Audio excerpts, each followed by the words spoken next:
From the Uda, all my niggas turn shooters.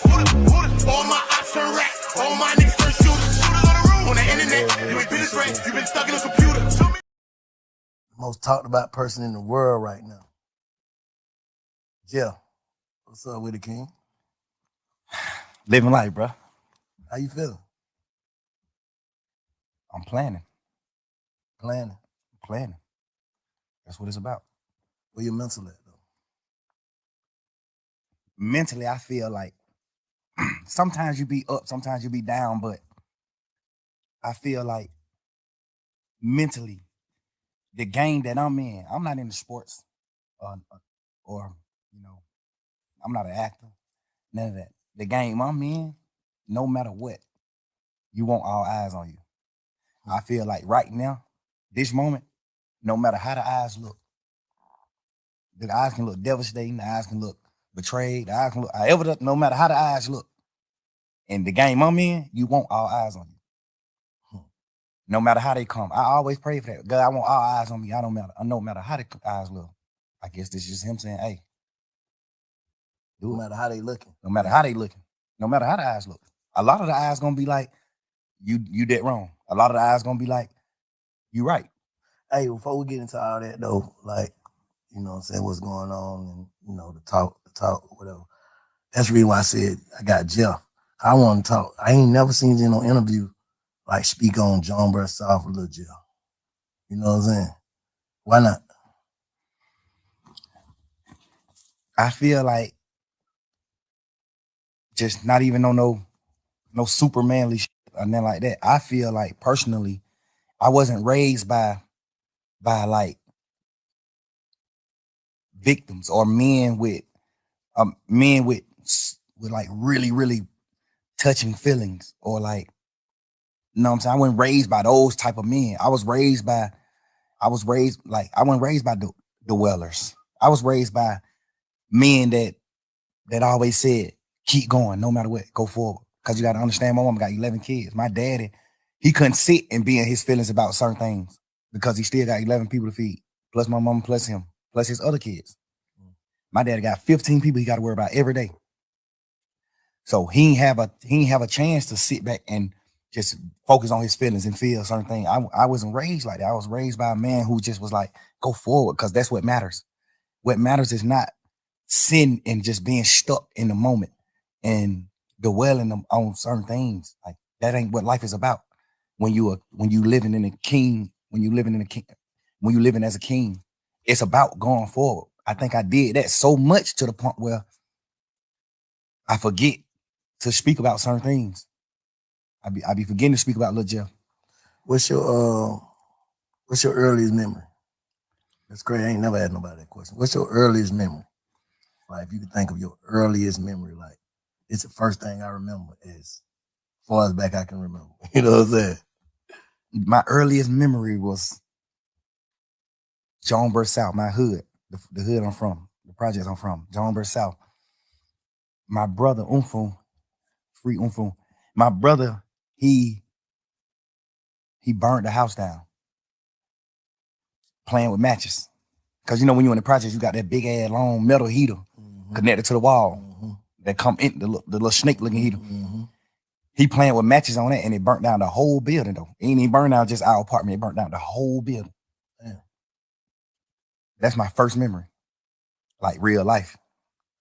You know, coming up, like what's the first time you knew, like that's your first, what type of memory would you say that is? Good or bad or in between? Bro, we were raised so different. You too, bro. Men like you raised me. From even if it's from a distance. Yeah. I always looked up to real street dudes, real guys who's from the street and this and that. I always looked up to this. So men like, I don't even look at that like it's bad. Yeah. I look at that like a fun memory. Like, damn, that's how fucked up we are, bro. That's how we raised. Like, this nigga burnt down the house. I don't even look at it like it's bad. Yeah. I looked up to him for that. Like, damn, but this nigga know how to set a fire.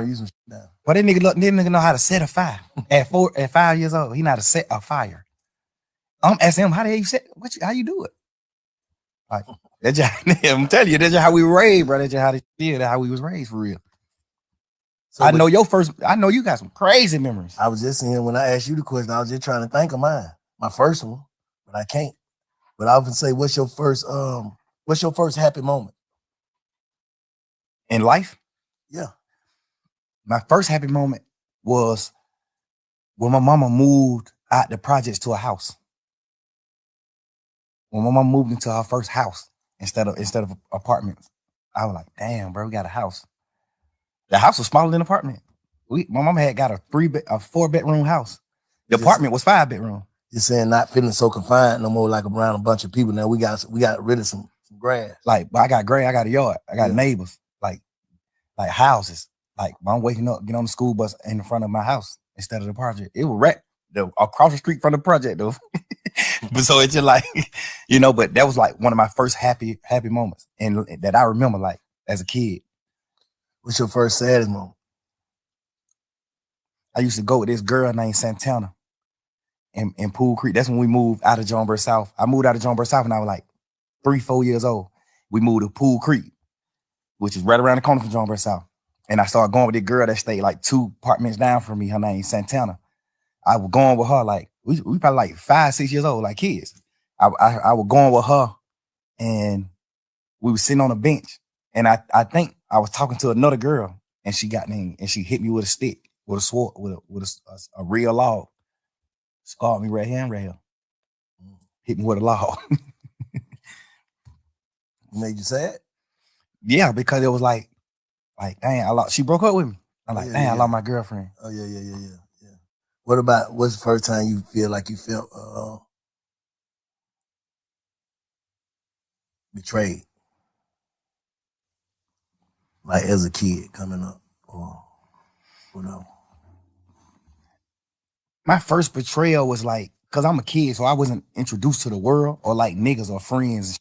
You confined to just your household and the apartments you live in. Mm-hmm. So my first betrayal was probably like my other family members, like me hearing my auntie say, she don't want my mom kids at her house because we just too deep.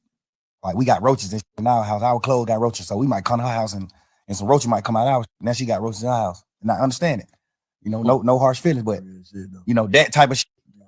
The nigga that I am. That's the type of shit I was dealing with in life as a kid. I was dealing with that. Like my mom got so many children to the point where her sisters and brothers like, man, hell no, we don't even want to deal with y'all. No sir, there's too many of y'all there. They wouldn't even know no bullshit. Just like she like, man, I got a 3-bedroom apartment. I'm goddamn raising my kids a certain way. Y'all over here, y'all grown in hell. Y'all doing what y'all want to do. And like, hell nah, we don't want that shit over here. I want my kids to grow up, a different way. So I get it. You know what I'm saying? But that's the type of shit I was dealing with. Like, that was my first, like, betrayal. Just like hearing my auntie say she didn't want us at our house. We carry roaches. Damn. Hey, shit, we had roaches like. Of course. But hey, my auntie them did too, but they was so small, so she was able to exterminate them. She was able to get rid of the certain. She just got a little bit. Yeah, she had roaches just because she lived in the projects. She was clean as a motherfucker. She ain't had them 3 kids. All them were respectful, cool people, cool kids, all that. So she can contain like what's going on in her house. We just so deep. It's just like y'all finna come over here. We broke ahead. We got this smaller amount of food stamps than your mama. My mama got a lot of food stamps because she got a lot of kids. Her mama like, man, we got $300 a month worth of food stamps. Y'all come over here, y'all eat all the goddamn food because y'all just deep. Y'all ain't even trying to do no shit. Y'all eat all the food. Now my family don't, just like that type. Until recently, like, and a lot of people who watching, they probably been watching me, they see like, I ain't different. I feel like I'm different. I know I'm different now. Like at first I was trying to trick myself into being different and it ended up working. You get what I'm saying? So, and I started realizing certain like, damn, man, this how you felt about this, or this what shaped you, or this what made you start to think like this, and this what made you, you know what I'm saying? Like, so how do you think Lil Jeff impacted Young Thug? A few things. It was a few reasons. A few things like from me being Lil Jeff impacted Young Thug. Like some of the shit that I just spoke on. Like that made me like love people more because I seen like some parts of my family like not having the gratitude and like love that I wanted as a kid. Like I actually love my auntie. I actually love my cousins from my auntie kids. I actually love them. Mm-hmm. And my mama, we were so deep. My mama always taught us like love, bro. Y'all supposed to be with each other. We'll never go against these folks. Love, you know. So those type of situations impact the impact Lil Jeff to Young Thug. Just like I'm telling you gotta think. My mama got a 5-bedroom apartment. We 11 deep. All 11 of us live in 5 bedrooms. So I'm sleeping in the same bed with 4 other people. The 4 youngest kids my mama got sleeping in one bed. Then the middle 3 sleeping in 2 beds in their room. They got 2 different beds in their room, in one room. Then the other, it's like that. So I grew up off of like, you gotta love one another. We ain't had nothing. We was literally damn near junkies. Like, we ain't had nothing in the world. We did junkies. I'm telling you, when I bomb, not junkies. Like not junkies, but like bombs. Yeah. You know what I'm saying? Like junkies. Yeah. Like we don't got nothing. Yeah. Like I wear my sister clothes to school. Yeah. My sister then I gotta drop out of school just so I can wear her clothes. And people don't know that I'm wearing her clothes. That's what I'm saying. How them circumstances, like in what way did that, like what did it make you feel like? It made me feel like I just wanted, it made me feel like my aunties and like aunties and uncles and stuff treating my mama family a certain way. It made me like want love so bad. That's when I started meeting friends. That's when I started wanting love from like other people besides my sisters and brothers. Mm-hmm. I started trying to get love from my friends. I started getting, you know what I'm saying? Like it just made me just seek love. I started seeking love because I wasn't getting love from like certain parts of my family. Yeah. It shaped me in that way. And then a few more ways, like I watched my brother die in front of me. You know what I'm saying? Like I watched my brother die in front of me, bro. 8, 9 years old, little boy. Kid. What happened? He got killed. My brother got killed on Deal Avenue. My brother ended up doing some gambling. He stopped Uncle from gambling. And then he kind of slapped Uncle around like, yeah, Uncle like 11, 12 years old. Look, he was a kid. He gambling with some grown ass men though. So he go out there to stop my brother from gambling. And he started gambling. He ended up winning all the money. So when he leave, one of his friends goddamn call him and tell him like, bro, don't come back up here. These niggas they gonna take the money back for you if you come back. Cause my brother was like, shit, I'm finna go home right here. I'll be right back. Y'all niggas don't stop gambling. I'll be right back. So he walked down the street to the house and his friend called him like, man, don't come back up here. These niggas goddamn whoa. Which some people would look at like, nah, that's real niggas. But he knew my brother. He was my brother best friend. He knew my brother. Gangster, he's standing on that off top. You tell my brother some niggas finna do something to him, don't come back. He going right back. Cause the thing about it, he wasn't even coming back. He had won all the money. He won like 9,000. This was little kid shit. He won like 9,000. His friend knew he wasn't coming back. Like he like made him come back by telling him a nigga finna like he gonna rob him.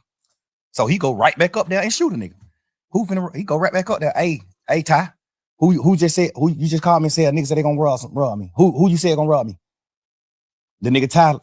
What the heck? Man, nigga, who you said gonna rob me? You just called me and said one of these niggas might rob me. That's how the situation started. He shot a nigga, your brother did? Yeah. He shot 2 niggas. He shot 3 niggas. He shot his friend, and then he shot the 2 niggas that killed him. Cause his friend was acting like a hoe, like not want to tell him who said he was gonna rob him. Yeah. His friend like, man, bro, you tripping. Boom, shoot him. Bitch ass nigga. Boom. Then when he shoot him, he started saying like, man, didn't nigga say him, bro? These 2 niggas. So he started shooting at these niggas. Boom. Then he take off running. He had a police siren. He take off running. Them niggas got them started back shooting back. Shot him in the back while he was running. Ran down the street a little bit and fell on the ground and just like, you know, he just on the ground gasping like, man, hurry up, get me in the car, take me to the hospital.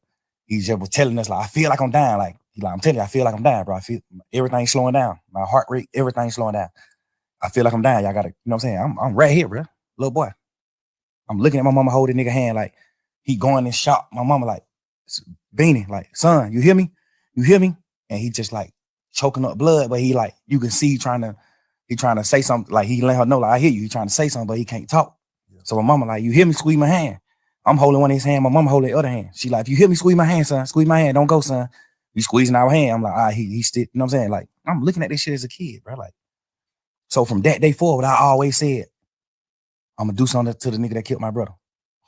That just shaped my life. Mm-hmm. That made me cause I played football. I looked up to Michael Vick. I played football. I wanted to rap. I looked up to Lil Wayne. I looked up to Michael Vick. I looked up to Hot Boys. That just shaped me from all that. From that point on, I looked up to like steppers. I looked up to niggas from my hood, from Jonesboro South, that handle their business. That shit just made me a whole different person. That one situation. I was never like 9 years old. I was a kid. So from that point on, like looking back on, like, what changed? Like, what changed in you? Me, from that day, what changed in me was the way I viewed like niggas that wasn't from where I'm from. Cause that's what it boiled down to. Like, a Jonesboro South nigga got killed by a Deal Avenue nigga. So that just started making me be like, man, you ain't from Jonesboro South, nigga. You know what's happening? Now we living that type of life. So that's what I'm saying. Like, the situations I was in shaped me in so many ways. It ain't shaped me one way. Because it was so many different situations, different scenarios, to the point where it shaped me so many different ways. Like, me not getting love, the proper love from my entire family made me seek love from niggas and women. Me seeing my brother get killed shaped me to how I view niggas in the street, how I view niggas. Like, you know what I'm saying? It's me playing foot, my dad and like moving me away. Like, I ain't never rode the school bus, but my dad took me to school every day. I had a real father. I never rode the school bus. That shaped me to being a man. Like, I'm gonna be a man. My dad is there. This nigga doing what he doing. He used to do what he do back in the day to hustle to get his money, whatever. Like, I looked at all that type of shit like, damn, he a real man, because he's still trying to do whatever he can do to feed all these kids. And he's still taking time out to like take me to school every day and come get me from school every day, because he just wanted me to be that far away from the streets. You know what I'm saying? Like, that shaped me in a different way to being the dad that I am to my kids. That shaped me in a different way. You know, just so many different scenarios just shaped me. Like, I look at my mama cry every year on my brother's birthday, bro. That nigga died 3 days before my birthday. His funeral was on my birthday. Like, nigga, I remember my 10th birthday, a funeral. I'm going to a funeral on my 10th birthday, bro. My brother, who just told me before he left out the house and died, I'm gonna give you $100 for your birthday. I'm looking at that. Like, nigga, I still wake up right now today. I still want my $100 for my brother. Can't get it. It just certain shit just shake me certain ways, bro. Just, you know what I'm saying? So when you look at yourself, like, when you reflect and just look at yourself, how you see yourself right now as a person. Like, if you had to judge you, how you see yourself. The crazy part is, bro, I thought I was whole. I thought I was wholesome. I thought I was like the perfect man until this situation. This situation at hand right now made me realize, like, damn, bro, I'm actually fucked up. Like, I was just so, God just created me to be so happy to the point where I know how to like get beyond problems. I just always was happy. My whole trial, I just was happy as hell, because it's just like, I ain't got no reason to be happy. But it's just like, God, I'm just a happy person. I'm just a natural happy person. I could have got a life sentence and went to prison for the rest of my life, and y'all would have been seeing me in prison on photos just happy, because I think God just created me like that. I be mad at God sometimes for that. Like, dang, bro, why you created me just like so happy to the point where I can't be in touch with my real feelings? But do you think that type shit goddamn make it to where a nigga, because I'm gonna keep it real with you, Slime. Like, coming out of jail, and we're like, man, what the fuck is this nigga doing, bro? Like, it's like you ain't learn your lesson. And all this shit going on, hearing these calls, talking on the phone, like, what the hell wrong with this nigga? Like, you know, a nigga, I know you was in there praying, right? Absolutely. Like, it's like, do you not understand your prayers got answered? Yeah, you understand that, but you also listening to people tell you like, well, you the wizard. You ain't going to prison. And then you gotta understand, man, I was in jail 3 years, bro. Like, I was praying 3 whole years. At some point, I started thinking like the prayers ain't working. You gotta understand that too. Like, I'm going through shit every day. I'm looking at my best friend, them do what they do. I'm looking at this. I'm looking at certain shit. And it's making me feel how I'm feeling. Like, I ain't never been the nigga to pillow talk. I ain't never been the nigga to talk about nobody else in my life on the phone with nobody else. I've never been that type of nigga. I've been, these last few days, I've been sitting around like, what the fuck was I thinking? Like, what I was doing? I appreciate you saying that. I think I was just so fucked up, and I just felt like it was just over. Like, I'm just sitting in jail 24 hours on 23 and 1. I'm in a cell 23 hours. Like, at this point, I'm just like, man, I don't give a fuck. Life, it ain't what I'm thinking it is. Like, I'm just talking. At this point, I'm just talking. At this point, I'm just holding conversations with my girl. But the crazy part is all these conversations that I had on the phone, I also had with the same niggas who I was talking about on the phones. So that's why it don't seem weird between us, me and them. Cause I done held these same conversations with Wham. I done held these same conversations with Savage. How I feel about him, how I feel about Wham, how I feel about this, how I feel about every situation. We talk like men, we brothers, we talk. They tell me how they feel about certain things. So we all aligned. We won. We what we are. But you got to understand, like, my standpoint. I'm locked up. Nigga, I'm on the phone talking to my girl every day. This is the only person I'm talking to on the phone. This is the only person that I can talk to. Like, I can't even talk to my family because they just like how they is. It ain't good for my case. They can be on the phone. They don't understand certain things. So if I be on the phone with them, they might say the wrong thing on the phone. So now I can't talk to them. Now I can't talk to Bank. I don't want the police to get on Bank. Now I can't talk to Wham. I don't want the police to get on him. I don't want the police to get on Savage. I don't want the police to get on Pluto. It's just so much shit in my mind to the point where I'm just like, I'm confining myself. I mean, not confined. I'm like trapping myself to just communicate with one person. And then I might go to court and just get body slammed by the motherfucking judge, bro.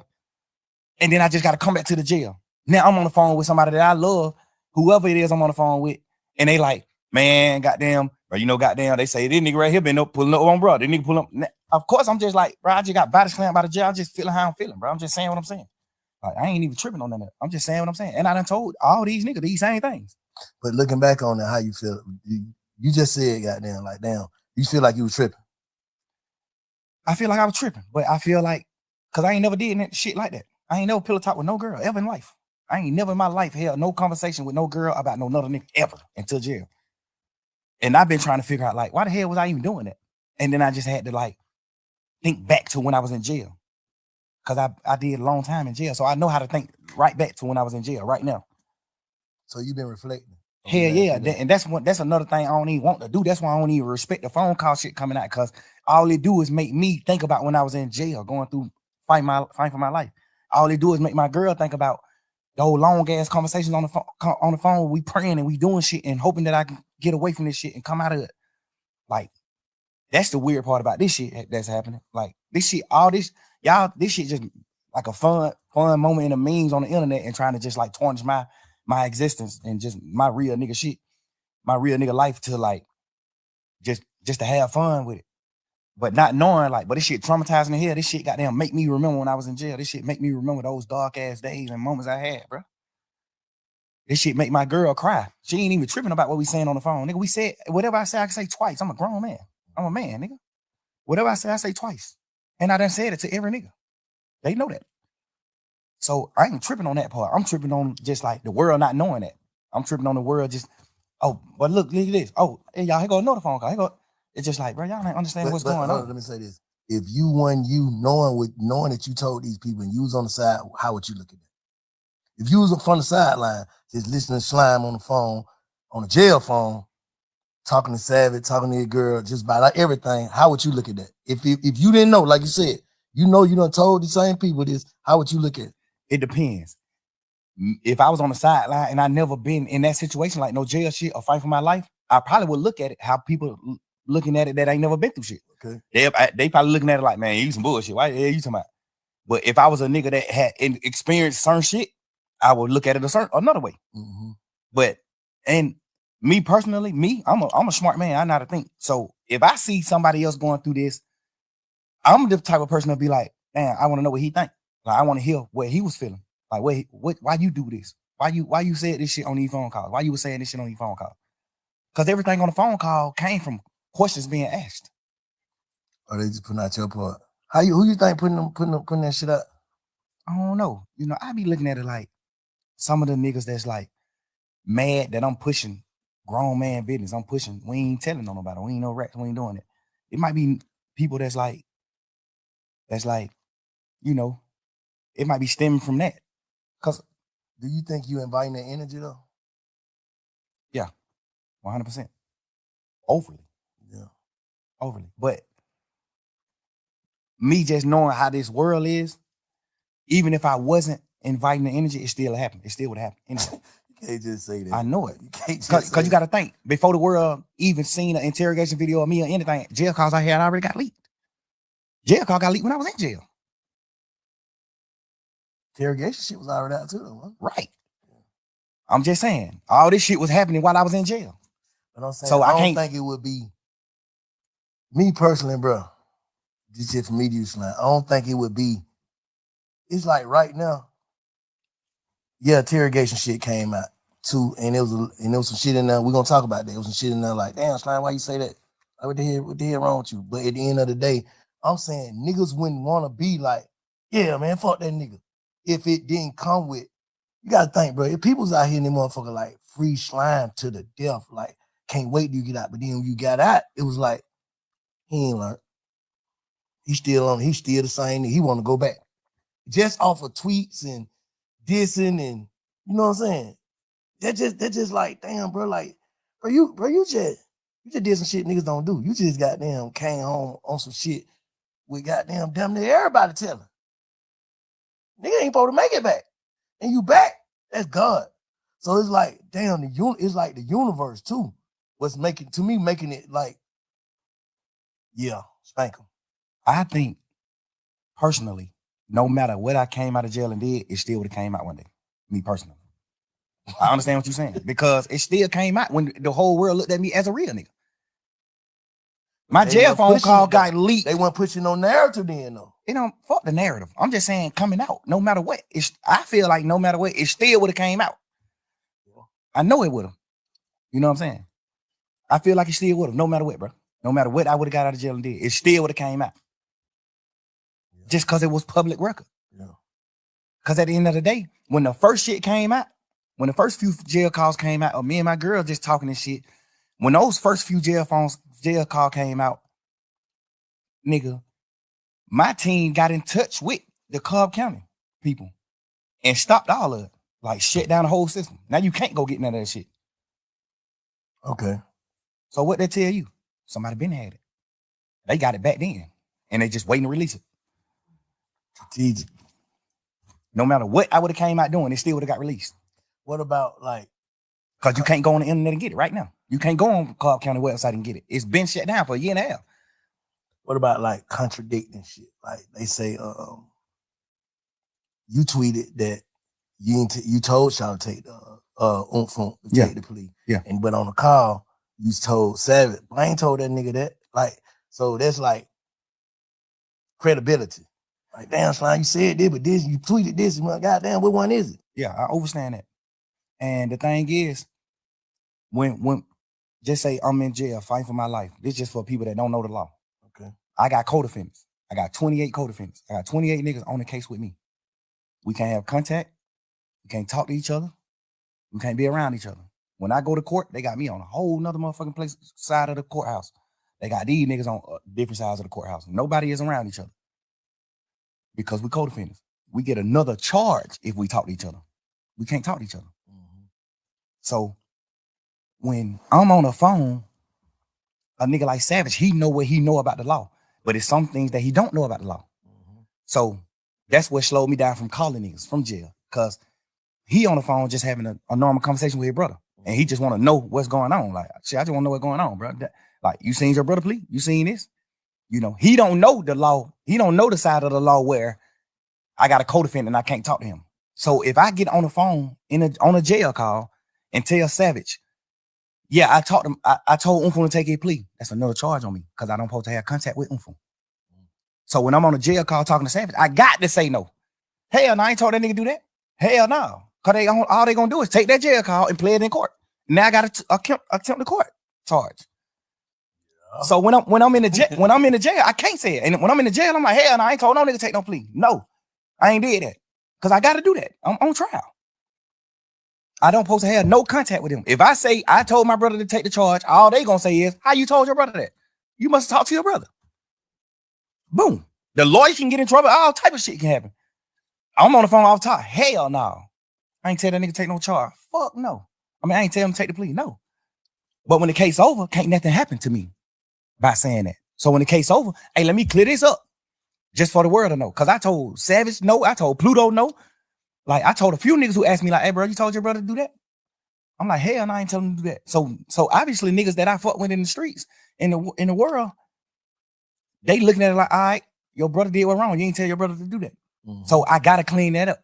Because I really did tell him after the case. Yeah. After the case. Hey, hell no, I overly told him to take the charge. But because it definitely looked like, damn, they took the same plea, so how the hell you gonna just single Gunna out? You know what I'm saying? You know why? But you was done talking? Nah, go ahead. The reason why I differentiate his plea from their plea is that's like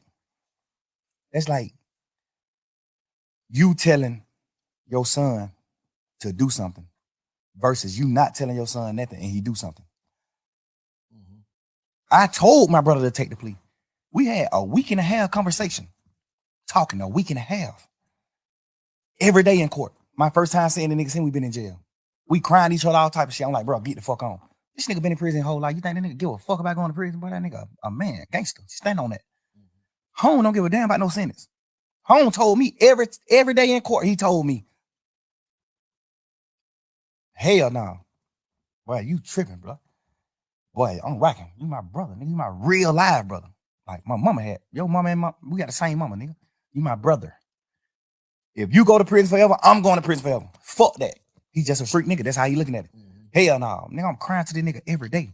Bro, please, bro. You just got out of prison, bro. You just did 12 and a half years. Get the fuck on, bro. Please, bro. I'm on the phone with my mama. Nigga, my mama crying every day, man. Both of my son, man, bro. Y'all come back to me. I don't give a fuck what happened. Y'all need to come back to me now. Woo, woo. I'm telling my brother, gone. You got to get back with mama, bro. I'm going to be all right. I'm good. I'm a man, bro. I'm standing on mine. I'm going to be all right.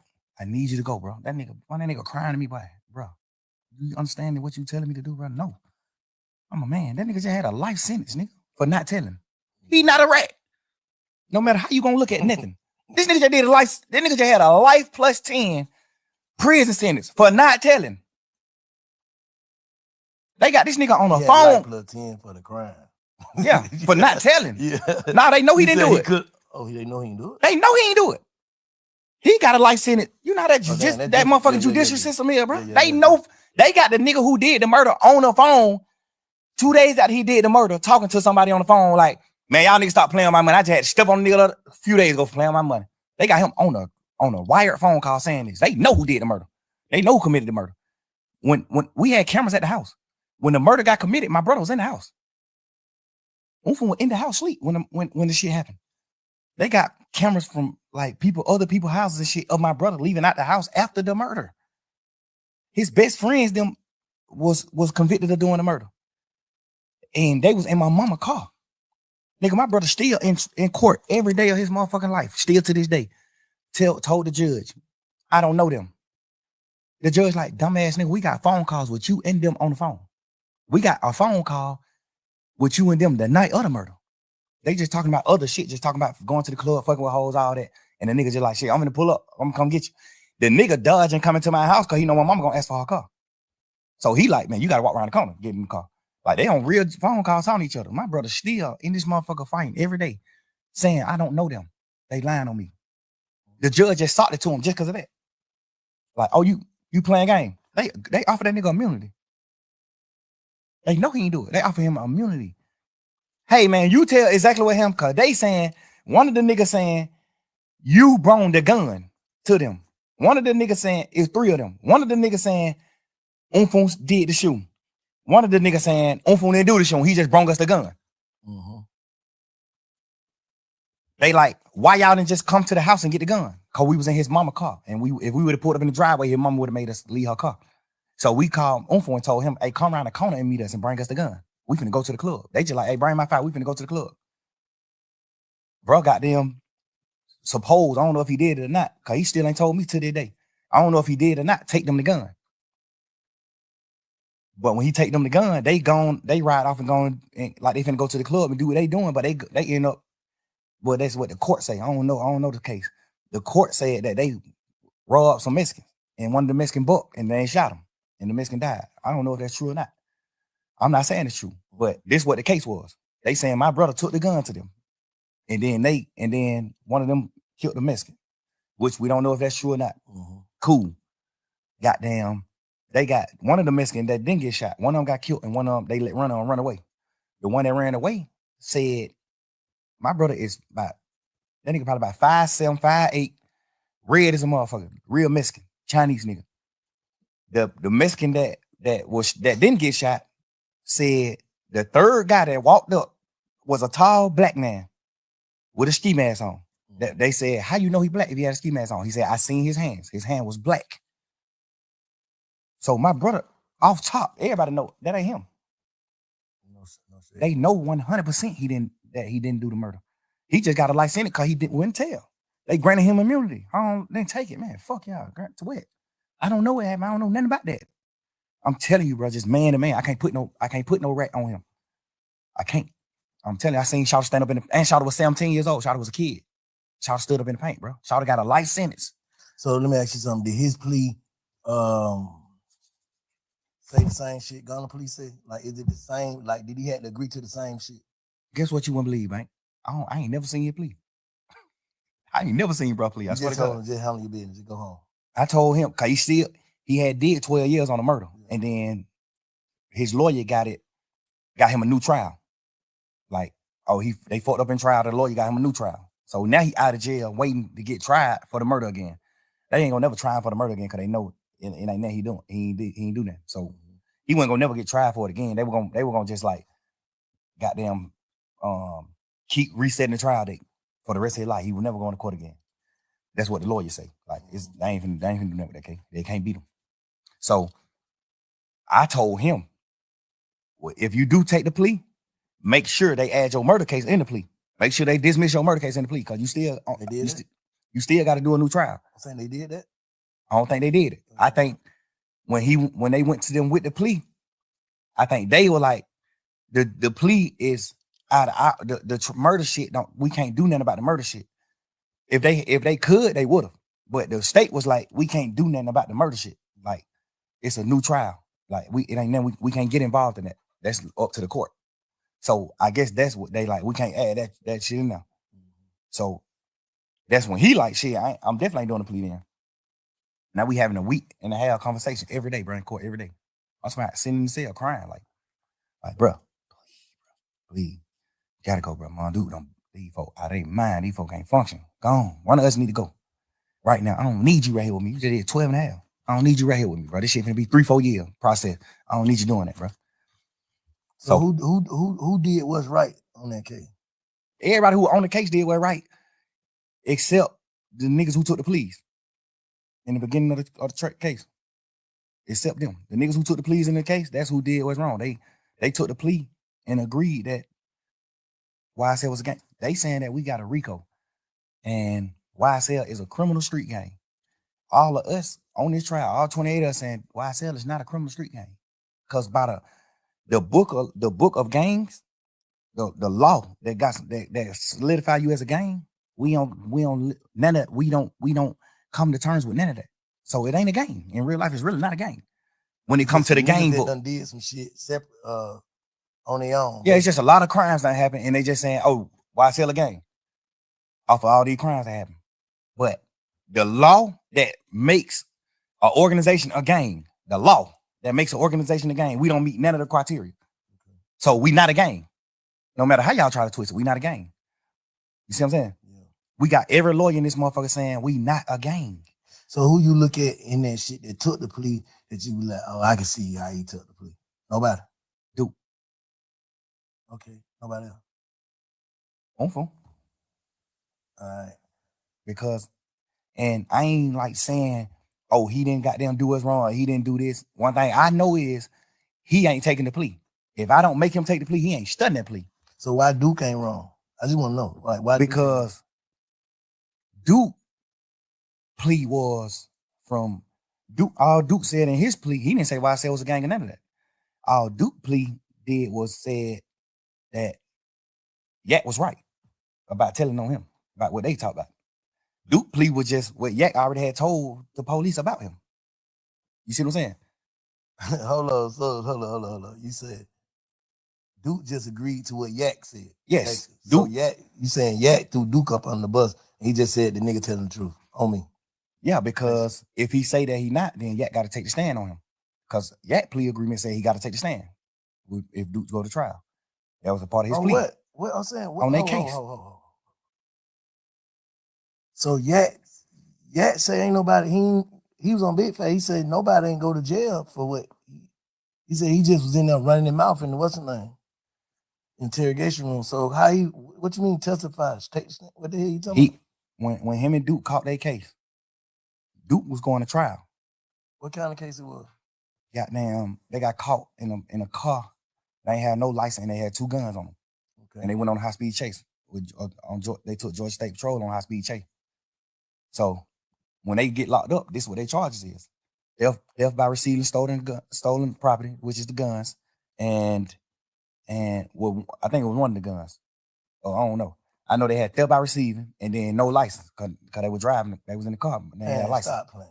That's what. You told on a gun and some license. Stop playing. That was the original charge. Oh, what the other? When the police came, when the police came and talked to Yak, Yak told them what actually was happening. What was happening? Like he told them Duke got jumped on at Magic City by some ops, by the opposite, and he came to Magic City to get Duke, and they were going to retaliate, go commit murder, go possibly commit murder. They were going to retaliate against the people that just jumped on Duke. That's what Yak told him. Hold up. So, let's slow down. They get locked. They on the way to the op hood. This is what I don't know. I went there. This is what the police is saying.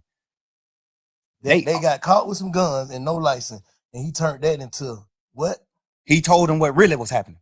Cause the police just like, why? These 2, they ride past the state patrol. It's 2 young niggas with hoodies and ski masks and all that old shit ride past state patrol.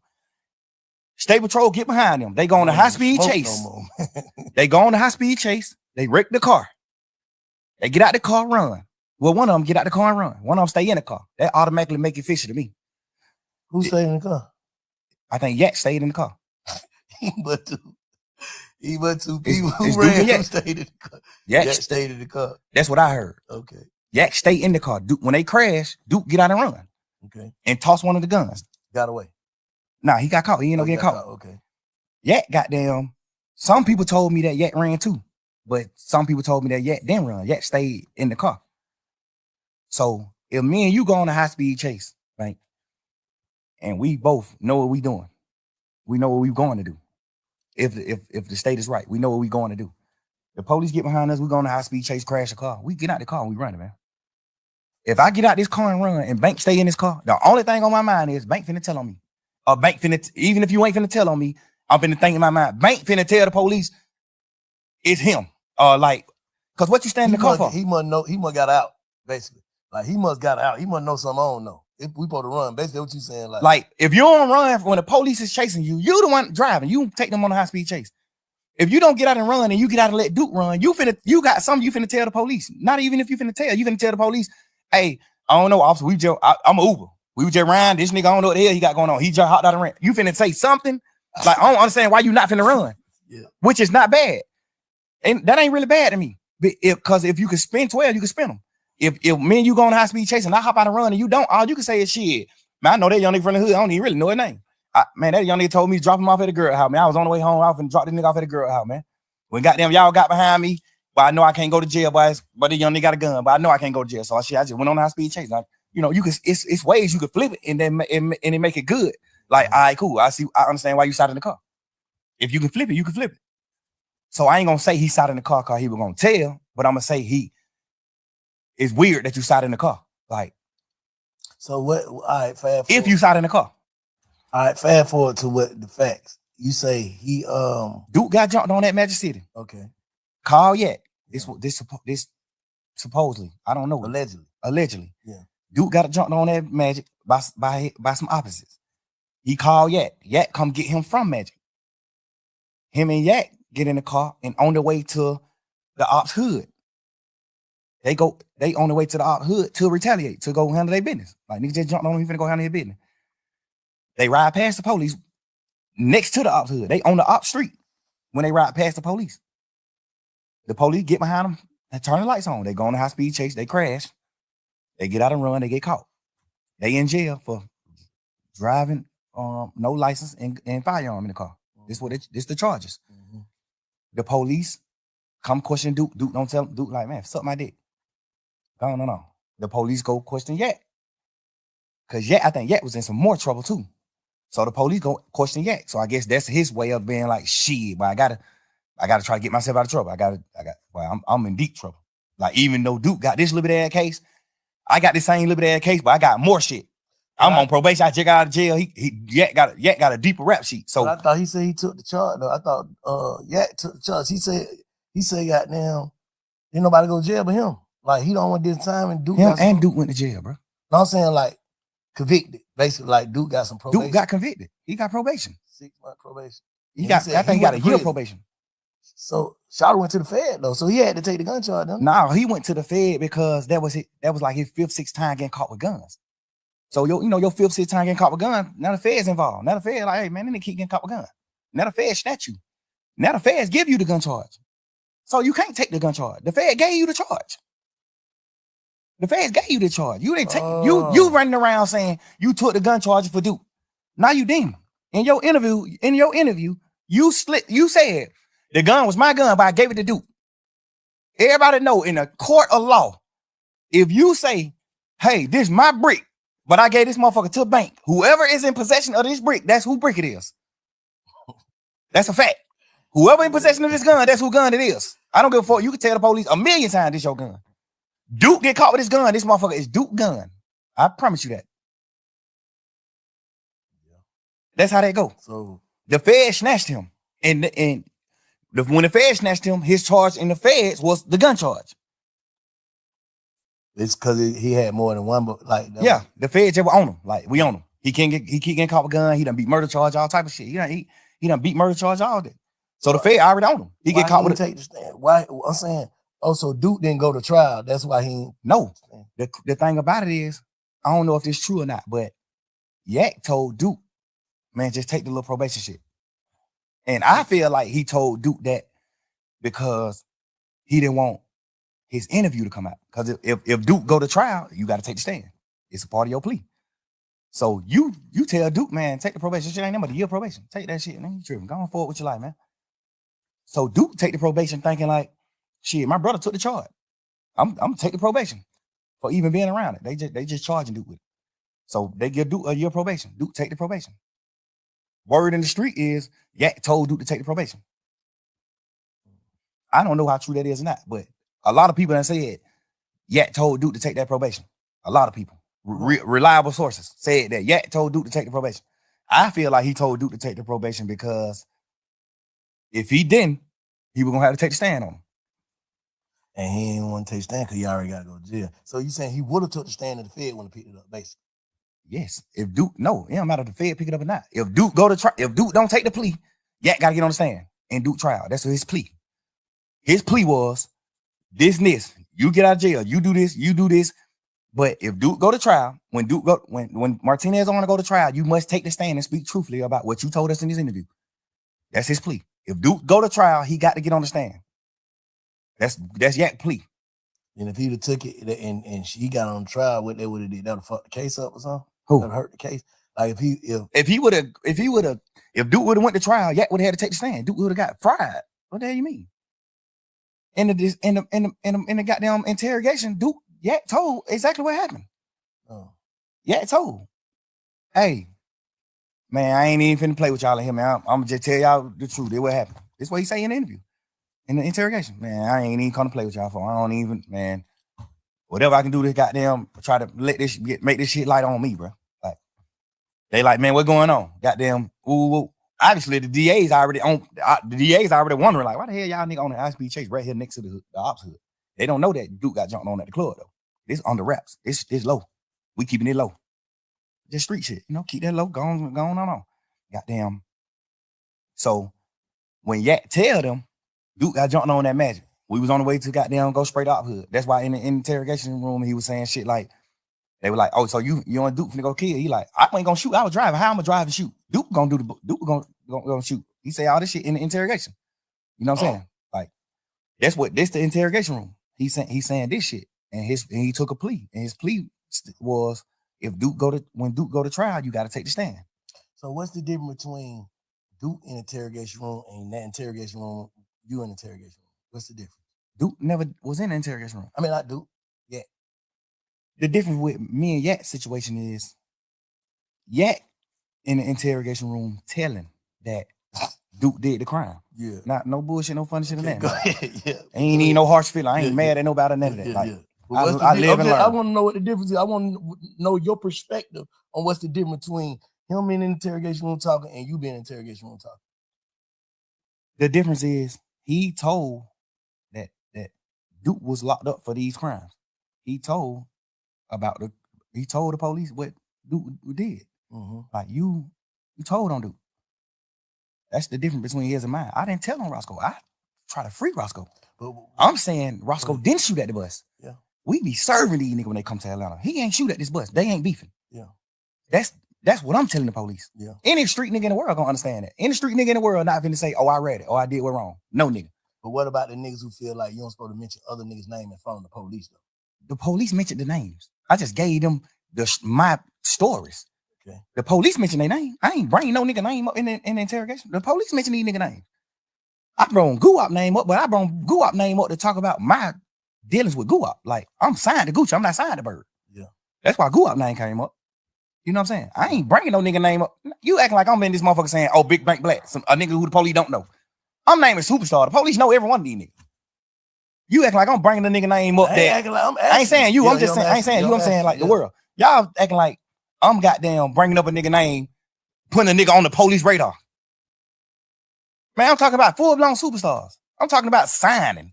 I'm signing to Guap. What the fuck could I do to get Guap in trouble? By saying I was signed to him. Like, what the fuck can I say about to get Birdman in trouble? Saying that Birdman and Wayne got a problem, not Roscoe and Wayne. But can a nigga take that as you giving them you pushing it off on Bird? Like that's a motive. I check that motive. No, because at that point it was already on fire. You gotta understand, Wayne had already said they fuck nigga over my money. This shit was on the internet. He already said fuck the a nigga wear a dress, man. You don't listen to nigga music. He already did all this shit. He did. So this shit already in the public. This shit in the public eye. I'm not sitting here telling them nothing, giving them something to go with, a story to go with. I'm in this motherfucker saying, man, y'all, what you talking about? Like, what the problem is with Bird and Wayne? You know what they saying the problem is? They saying that Birdman, they paid him. Mm-hmm. Like, what the fuck is you talking about? Yeah. Like, you know that. Even though I feel like, personally, I shouldn't even been saying that, because y'all already know that. Yeah. So why do I got to sit in here and reiterate that? But, you know, you just a young nigga. You just in this motherfucker thinking you flim-flamming these folks. Yeah. But the difference is, I'm telling these nigga my partner ain't committed the crime that he in jail for. And a nigga like, telling the police that Duke committed the crime that he in jail for. That's the difference. Yeah. Me asking you, do you understand the difference? I understand the difference, but like I said, Slime, I told you this, like, you know, looking at it from the side is like, why would you tell that lady, take your number? If you look at the whole interview, and I'm gonna put the not the audio, I'm gonna put the video out so you can see the actual video too. I told the lady to take my number on some flirtation shit. Like, we just flirting. When we first come in the room, I was flirting with all this shit on video. When we come in the room, I'm flirting with her. When we sit down talking, she's sitting at the table. I'm talking to her. I'm flirting with this bitch. Not mean to call her no bitch. I'm flirting with this lady. Like, and at the end of the video, when everybody getting up and leaving out the room, I'm still talking to her because she getting up late. Like, she still like getting her shit together and getting up. Like, well, all right, goddamn good talking to you. Woo, woo, woo. And I'm like, man, you don't know anything. Get my number, baby. I make promises. You know, I'm just flirting with the lady. Obviously, the world gonna look at it how they want to look at it. But that's wrong shit to say, Slime. Just looking back on, don't you feel like that's wrong shit to say? I feel like that's the wrong shit to say if I was saying it for the reason, if I was saying it for another reason. I'm saying hearing it. Hearing it. Obviously. You hearing it, what that shit sound like. Damn, I understand. Right. I understand what it sounds like. Yeah. Because I'm mad at niggas for saying shit like that to the police. But the difference about me is, what in that interrogation did I tell the police for you to think that I'm saying, if y'all want to know anything else, get my number? I didn't tell them nothing for me to even say, if you want to know anything else, get my number. And don't tell nobody. What the fuck did I tell them in the interview for them to even, for a fan or a nigga who looking at the interview? What did I say in the interview for you to even look at this interview and say, and not say he playing game? Man, nigga just playing game. He talking shit. He ain't even tell them shit. Like, you told. They said who killed Nut? You said Shannon and Woody. You did? Yes. So at the end of your shit, when the police say, well, all right, man, you got anything else you want to say? He say, hey, now I'm locked up. Y'all got me locked up. Y'all gotta let me get out so I can goddamn get around and then I can have something else to tell y'all. That's a difference than me saying it because I didn't tell them shit in my interrogation video. I'm in this motherfucker talking shit with him. Y'all blood? Hell nah, man. We fake bloods. We just say that shit in music. Crazy. Nobody ain't no real blood. Wayne and us ain't real bloods. We just talking shit in music. I didn't tell them nothing to get nobody in trouble. So why would you look at the end of that interview when I said, take my number, I make promises, baby, don't tell nobody. Why would you look at that part of the interview and say, damn, but he was finna get him his number so he can get him information? What information did I get him anyway? The first, you get what I'm saying? I get exactly what you're saying. If I'm spinning the police, okay, and at the end of my conversation, I say, get my number if y'all want to know something. What make the smartest nigga gonna be like, bitch ass nigga, you ain't tell them that. What make y'all young niggas feel like y'all can spin the police though? I don't understand that though. I don't understand that. Man, but them bitches is smart, bro. Bro, it's just like movies just coming up in the game. When you're a real nigga, bro, I feel like I'm a real man. I feel like I honor and I love every nigga who I love. Yeah. So I'm willing to do anything to help a nigga that I love. And sometimes you can make the wrong thing. You can do the wrong thing trying to help a nigga that you love. Yeah. And when I say do the wrong thing, I ain't doing that wrong in the interview. The only thing I did, well, I feel like I did wrong was even talking to them. The interview, fact. Right. No, but yeah. I'm doing the interview out of I'm purely trying to save my mans. When I first seen the shit on the internet, I was like, oh man. But I was like, man. Because they mixing it. Because I ain't even watch it. I just seen 2-hour interrogation video, Young Thug. I didn't even watch it. Slime like, man, you got, little man like, man, you got to listen to it, man. Right. Please just listen to it for me. Before you jump out there, please just listen to it for me. Please, please, please. I listened to it, I said, if all I'm listening, I'm like, yeah, you not playing game, but why the fuck is you in there, Slime? Because we just young nigga, and I'm thinking, my man's Roscoe already locked up for shooting at Lil Wayne tour bus. I know that. I know Roscoe got a trial coming up. I know that too. So basically you saying ain't no way you would tell him because you ain't even in trouble.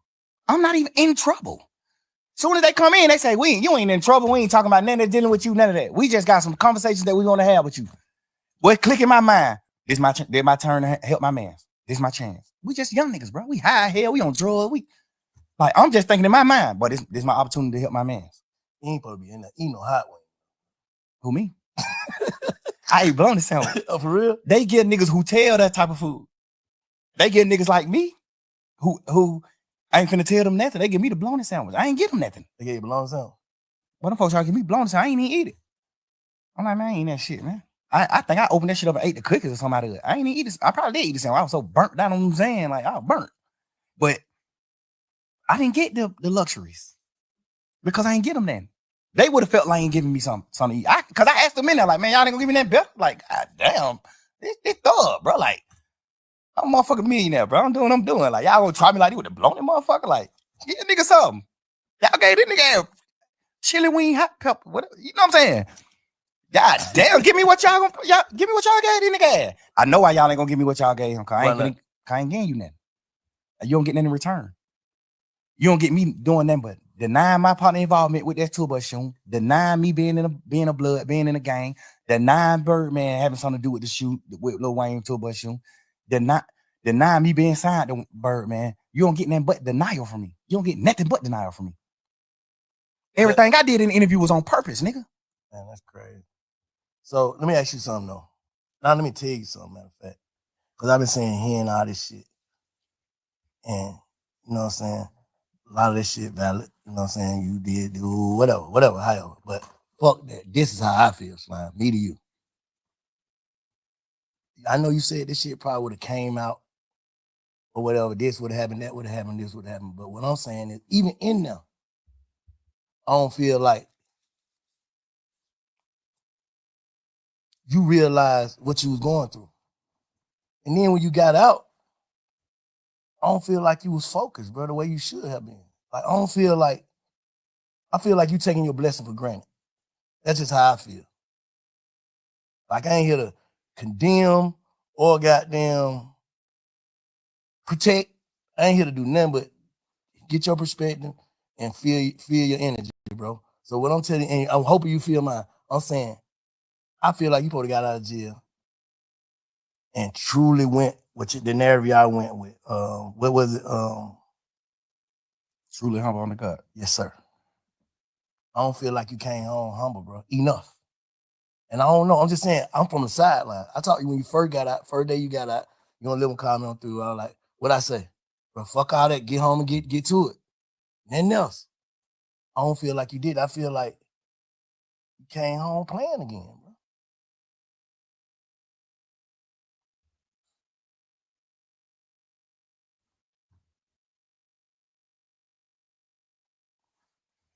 I don't need me personally. I don't know. I don't know, Bank. Just to be honest, bro. I don't know. I think the crazy part is I thought I came home on fire. I thought I came home just like popping that shit and just living life and getting back to life and enjoying life. But you still gotta understand this too, Bank. My whole life, I poured into people. I built niggas' foundations. I built niggas up my whole life. Any nigga you can name, I play a major part in their success. I witnessed that. And I feel like you got to look at it you got to step in my shoe, Bank. I got to get out of jail and rebuild. I got to get out of jail and rebuild this shit. I can't get out of jail and just hit the ground running. That's what dumb niggas do. That's what a fuck nigga do. They go past what the fuck they did wrong and they just keep going. Rebuilding doesn't mean what? Like rebuilding your mental? Rebuilding my mental, rebuilding my financial stability, rebuilding my organization, rebuilding like the way the world looked at me, the way the world perceived me. Cause you gotta think, I get out of jail.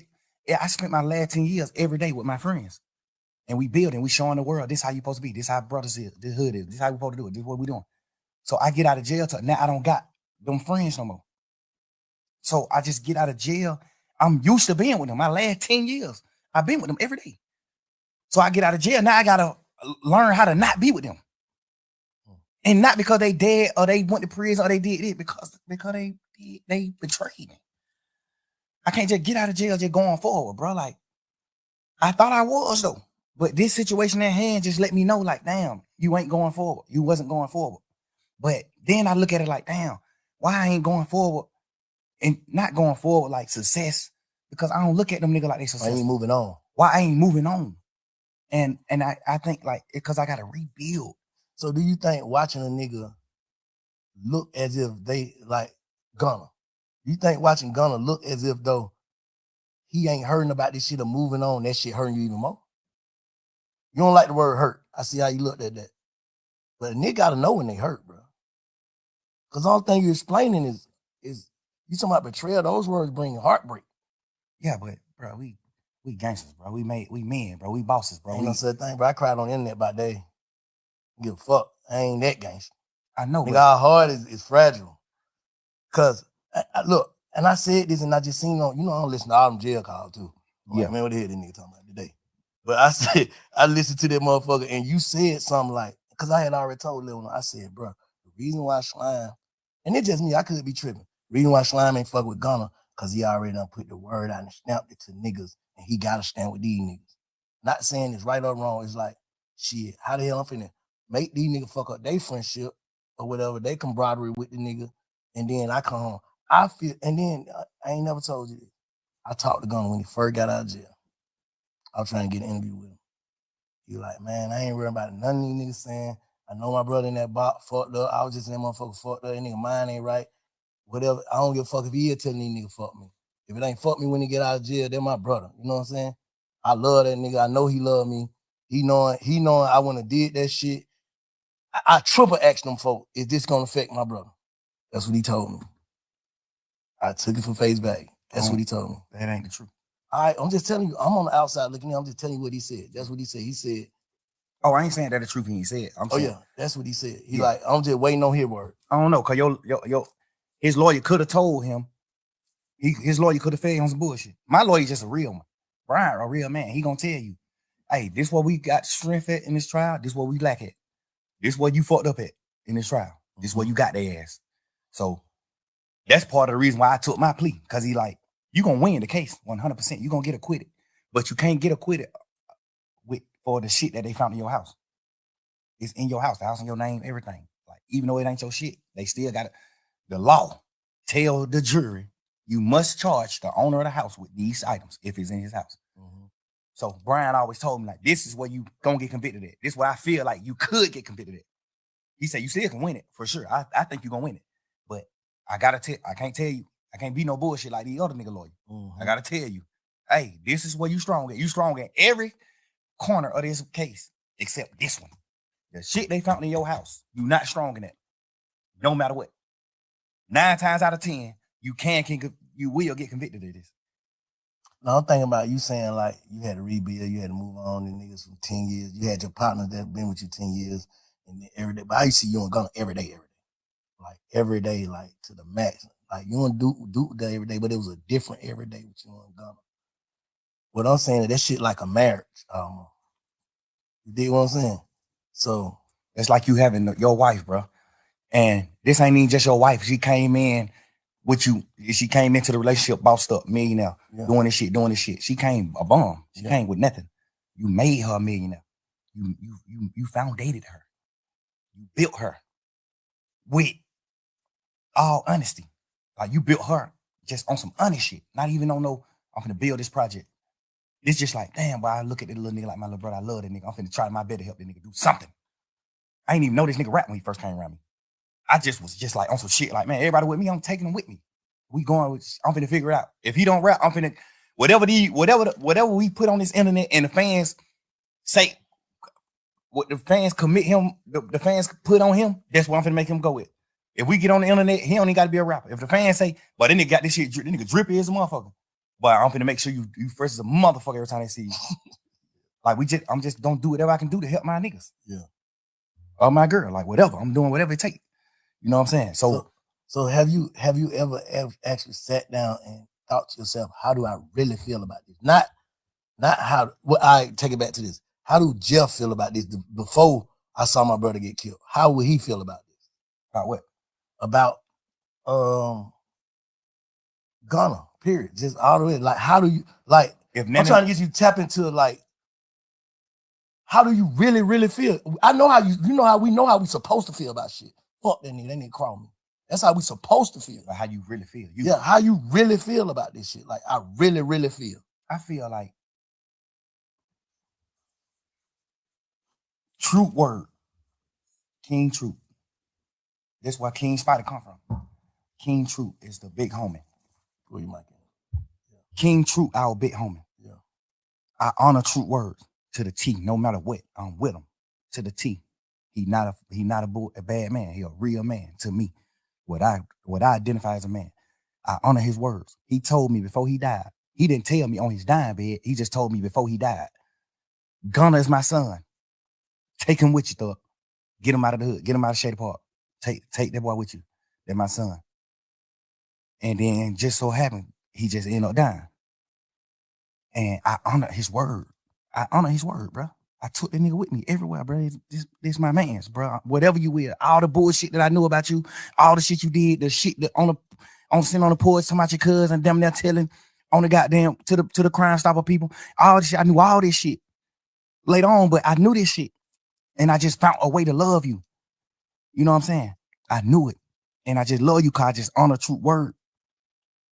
And I feel like whatever, I don't know what Truth told you, but I know he told you something good.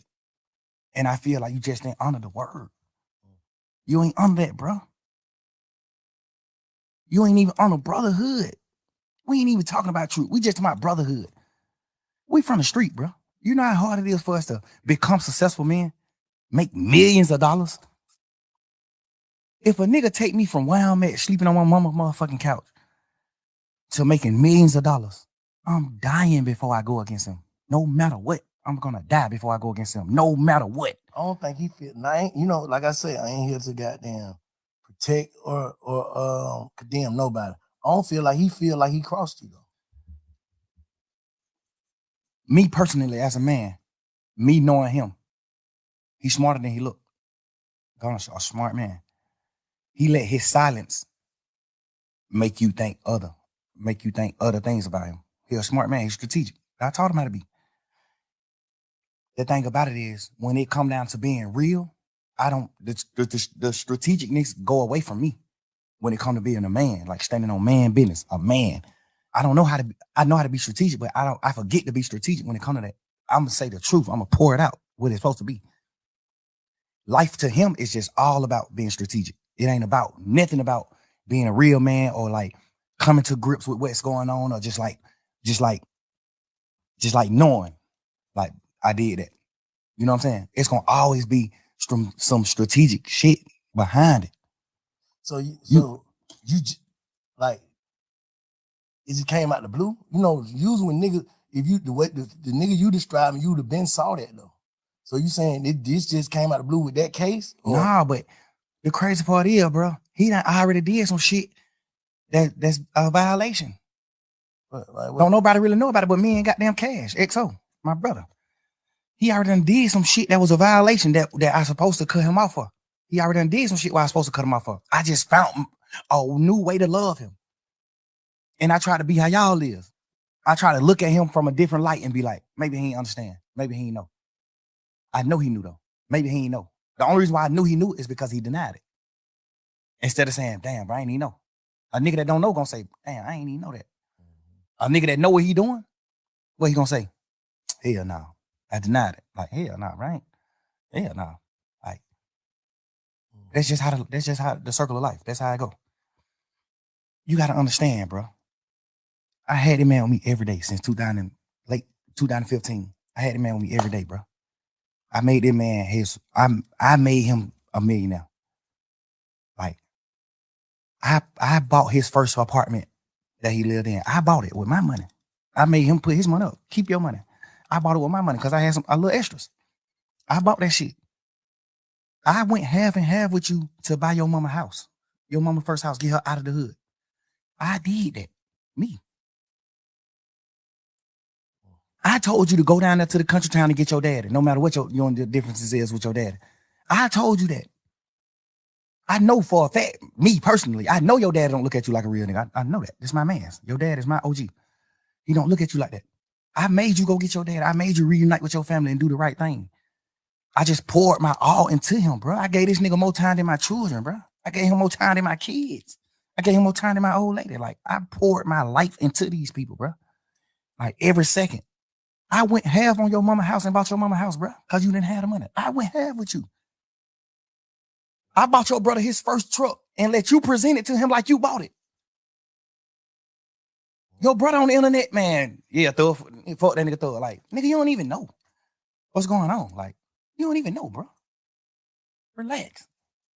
This shit that nobody don't know, but we men, so I don't be can to speak on that type of shit. We men, I ain't do it for that reason.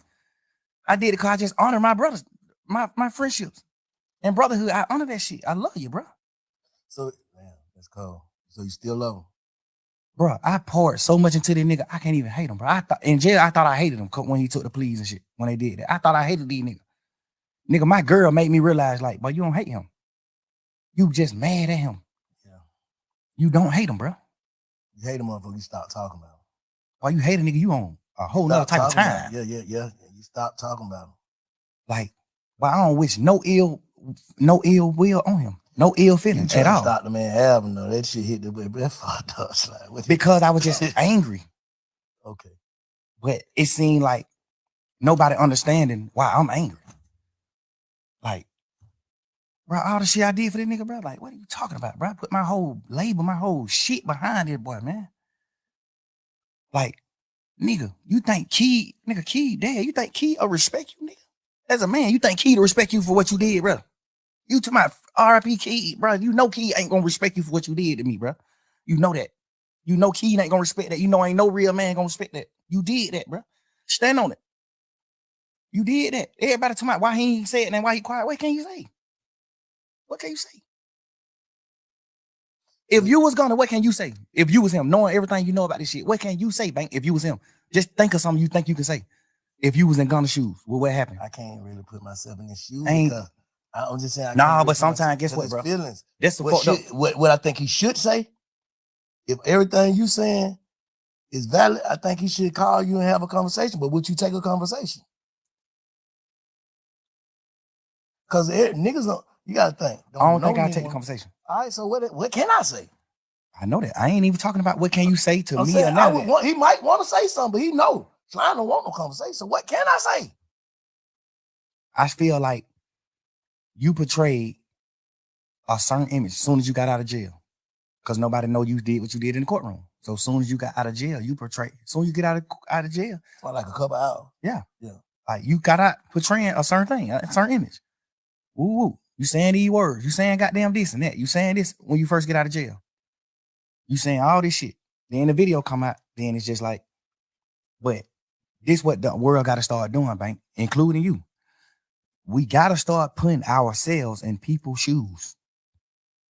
That's why I said, if you were him, knowing everything that you know, what would you say? I probably would do the same thing, not say shit, because I'm knowing my man. I don't want to say nothing to the internet or to nobody else. I know that nigga don't want to hear this shit. No, but you got to understand, the way you put it is almost like you, this interview is almost going to be you telling him what he can go with. We ain't talking about that. We talking about fuck none of that. Nah, cause you gotta think. Like, Yeah, okay, you gotta think. If he's sitting around saying like, damn, I'm telling him what he can go with. His move, his next move. We ain't talking about that. It's cool. I tell him his next move because I'm just a nigga like that. Like, Yeah. I don't want to see no nigga down. I tell a nigga move. Bro, do this. You fucked up, but you can do this right here. You can do this. Okay, all right. We just saying man to man. Let me say this. When you just sat there and said, you wouldn't take the conversation, that would make me say that. But all right, obviously, if you'd have said you took the conversation, then I would have said what I say. I ain't talking about what you'll say to me. What you'll say about what you did. Okay, just say you'll say it to me. Hold on, what he said to me. I told you what he said to me earlier. That's what he said. The truth. You asked me what he said it already. I just told you. Yeah, I ain't never heard that. Yeah, that's what I'm saying. I just told you. He said, goddamn, bro, all these niggas on the internet saying whatever they saying, fuck that shit. I know my brother in that box, he ain't in the right head space. I know that nigga love me. He know I love him. I swear I would have never did nothing that I feel like it hurt this nigga, man. I was just waiting till he get on. He gonna have to say fuck me. I understand all that. I feel like me being a man and we just talking about feelings and just putting it on the line. And he probably gonna be mad at me for telling you he said it, but he said it. What I'm saying is I understand that. I would think that he would say something like that. Obviously, if you did some bullshit to your big brother, that's one of the things you can say. Right, I got them, but these folk did it. These folk tricked me. You know what I'm saying? That's something you can say. That's any nigga. If you would have did what's wrong, if you would have did what Gunna did, you would have said the exact same thing. Bro, they my brother, bro. Like, bro, I'm just Wayne goddamn, but these folk tricked me. We ain't talking about none of that bullshit, none of that cap. We talking about man to man. Why did you do what you did? Cause I'm here. You want to go home?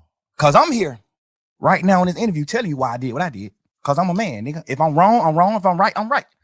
I'm standing on business as a man, nigga. I'm speaking what I did. You saying this why I did it. Why he did it, basically. He can't. That's what I'm trying to make you say. What the fuck can he say? Why you did that? What can you say? Besides some fuck nigga shit. What can you say? That'll make anybody in the world be like, I understand. What can you say? Nigga, I created you, nigga. Well, God created you, but I helped. I was a part of your journey. I've been with you the last 10 years. I spent more time with you than my girl, bro. I was around you more than I would my fucking girlfriend, bro. With my kids. I done had them phone calls with my baby mama saying, man, you be with these niggas more than your motherfucking children, bro. You supposed to be smart enough, and I know you smart enough. You supposed to be a man enough. You supposed to be smart enough to say, I'm not finna do that. So I know all this shit that nigga sacrifice. I'm not doing it. In your mind, you taking that nigga fuck you. That's what it is. What else can it be? Obviously, you gonna say, well, I'm finna do what I'm finna do, and goddamn, I'ma just keep telling the world, man, and my brother, I love him. So you saying his whole campaign is a PR stunt? Not even to like bash him and that, bro. I'm really. But that's what you saying. Yeah, I ain't even trying to. I'm just saying, like, I ain't even trying to bash him and that, but it's like you can't say nothing to make a man or what we identify as a man, a real nigga that stand on morals and principles. It ain't nothing you can say, but the victim, like, bro, the folk tricked me. Well, I got down. They're my brother, no matter what. They're my brother, no matter what. How you gonna say that to a nigga? What are you talking about? We all in this motherfucking trial pushing YSL is not a game. This is the narrative. What's the worst betrayal you can do from in a trial? Well, we saying YSL is not a game. What's the worst you could do? Say it's a fucking game. Yeah. Nigga, them folk called you second in charge. Them folk called you CEO, second man in charge. Hold up, let me say this though. What about the niggas who actually started YSL with you? Didn't they take their plea before Gunna? No, he the first plea. For real? Gunna took the first, he know that. You know that. I didn't know that. Gunna took the first plea. I thought them niggas already telling them. No, Gunna took they had already told back in the day on crimes and shit that they was involved in and all that. On the RICO? Nah, see, look. The RICO came in 2022. I'm thinking. The RICO came March 9th, 2022, man. What's the little dude? May 9th. From your hood that's DK. Started, and who is another one too? Slug? Yeah. Yeah. I'm thinking that them two already saying like, just say Vincent, if me, Shy, and Cuz start a game, right? Yes. And we all identify as the three founders. Right. And we signed Thug. And the two founders saying, yeah, it's a game. But Bank saying it's not. How is Thug wrong for just being an artist by saying it is too? That's what I'm thinking happened. Nah, that ain't what happened. That ain't what happened, Bank. The first plea took was Gunna plea. Ever. The first plea took was Gunna. Slug, all them took pleas after Gunna. Everybody took the plea after Gunna. I can't even be as mad at them as I can be as him. I should, because y'all still grown men. No matter what this nigga say, y'all grown men, just like me. When he said YSL was a game, the smartest thing for me to do is say, yeah, it is a game. Fuck it. One of the niggas who they saying is a founder of it, he not even a founder. One of the niggas who they saying is a founder of it that came on out and took a plea and said it's a game. You'll be a motherfucking idiot to sit in here saying that it's not a game. When you got a nigga who these folk done labeled as the second man in charge. That's what I thought happened, but the other way around. No, he took the plea first. Gunna took the plea first. Damn. Then them niggas started taking the plea when we started going to court. Gunna didn't never make it in the courtroom, remember? The first day of court was November 17th or December 17th. One of them days were the first time we wasn't on Zoom. The first time we went into an actual courtroom, all 28 of us. But watching that shit from the street, but that shit was like some DJ, another one. Every day, another one. But the crazy part is, another one. Get what, Bank? Even if them niggas some bullshit anyway, but some bullshit too. But even if them niggas just look at it from their point of view, niggas like DK, Slug, all them niggas, I still don't respect them niggas because you just not men. Y'all niggas not men. So no nigga make you do nothing that you don't supposed to do. But just look at them. Okay, Gunna take a plea. He the head nigga in charge, according to the DA. Yeah. Thug is boss man. Thug John got it, what they saying. Thug John got it. I'm not no John got it now. I'm a real man. Solid nigga. I build foundations. I help niggas. I'm not portraying no gangster, no none of that. It just so happened we just street niggas and we done stood on our business. So they label us gangsters. I don't push none of that. I push real man. They saying that I'm the founder of this shit and this nigga is the head man in charge. He the second boss. When this trial started, they not saying DK is one of the owners, Mundo one of the owners, Slug one of the owners. They not saying none of that. They saying Thug is the owner and Gunna is the second man in charge. I thought they said they ain't had Thug and not Thug, my bad. I thought they said they ain't had Gunna in like nothing against him. Gunna didn't have no case. Well, we had 9 terabytes. You know how much paper that is, bro? 9 terabytes of discovery. That's over 300 million pieces of paper. Front and back. 300 million pieces of paper. That's how much evidence they had. God damn. 300 million pieces of paper. Damn. I think it was 9 terabytes, 2 terabytes, whatever it is. Whatever that is, it was terabytes. That shit equaled up to 300 million pieces of paper. I just remember the lawyers arguing it in court. I remember the lawyers saying like, Yana, they got to take some of this shit, the evidence that we not going to use and just get this shit out of the way. Because y'all just packing us with evidence and we just got a little time to like go through the evidence. It's so much paperwork. Y'all might be coming to court trying to convict him on these 5 pictures.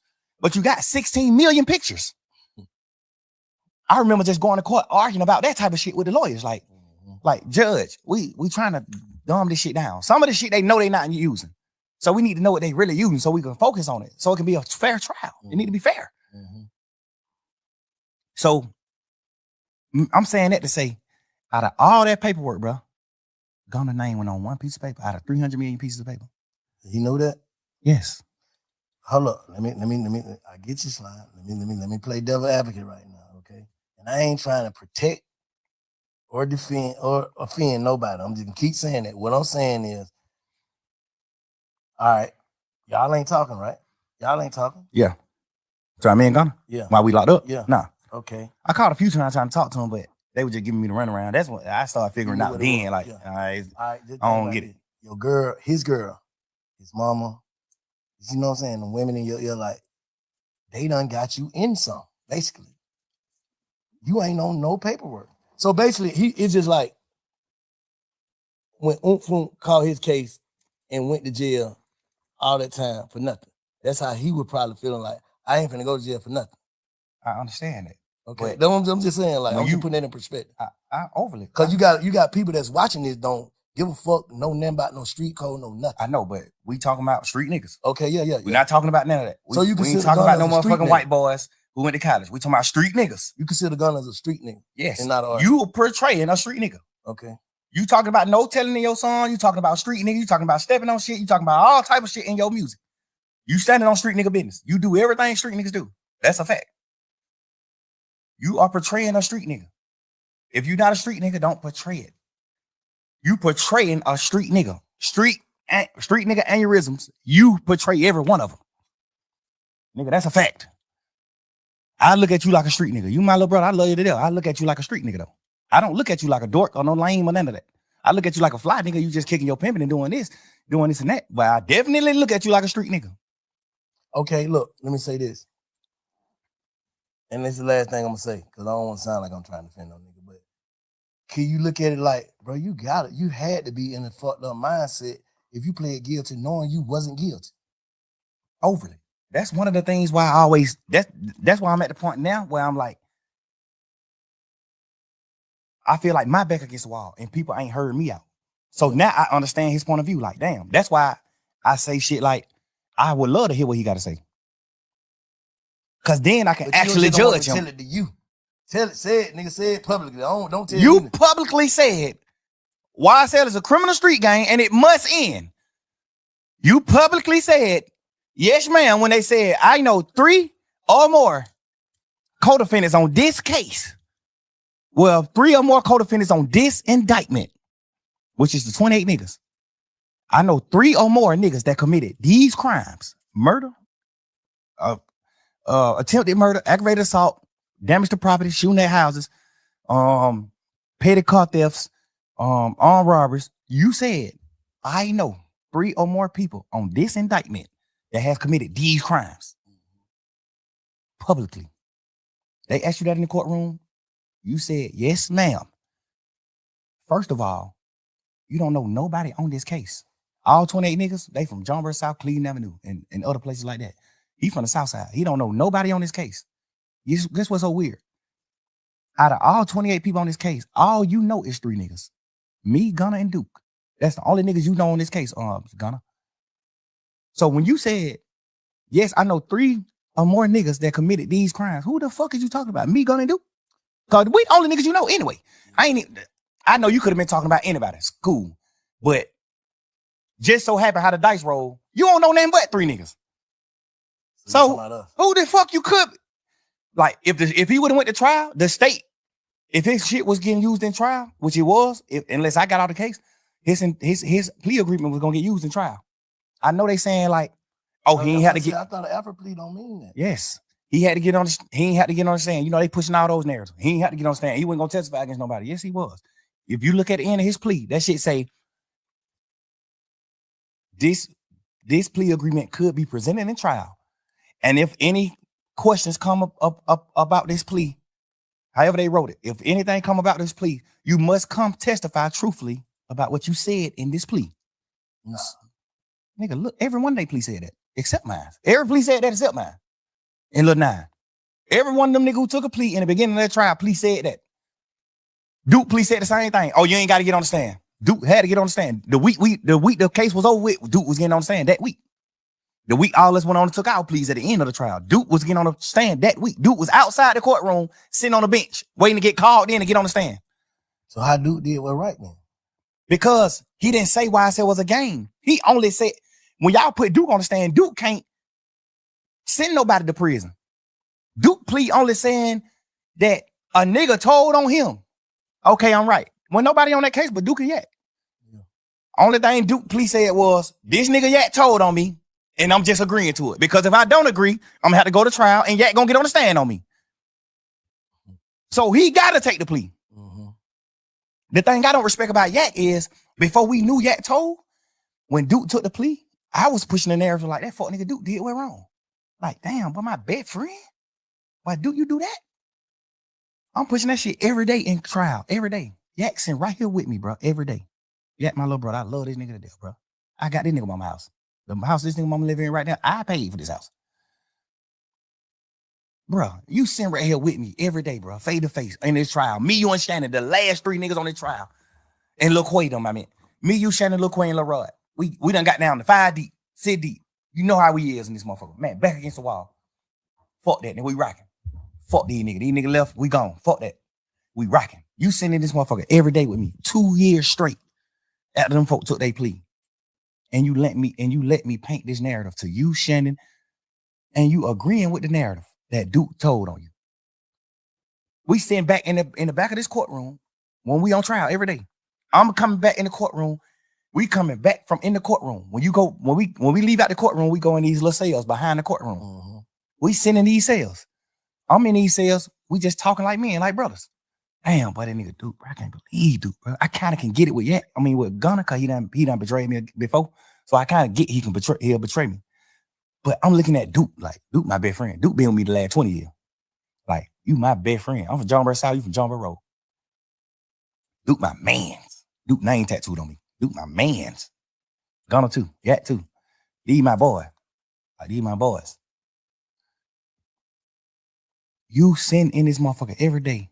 And we in this cell crying to each other and talking like, damn, buddy, these nigga really betrayed her. These nigga left her, bro.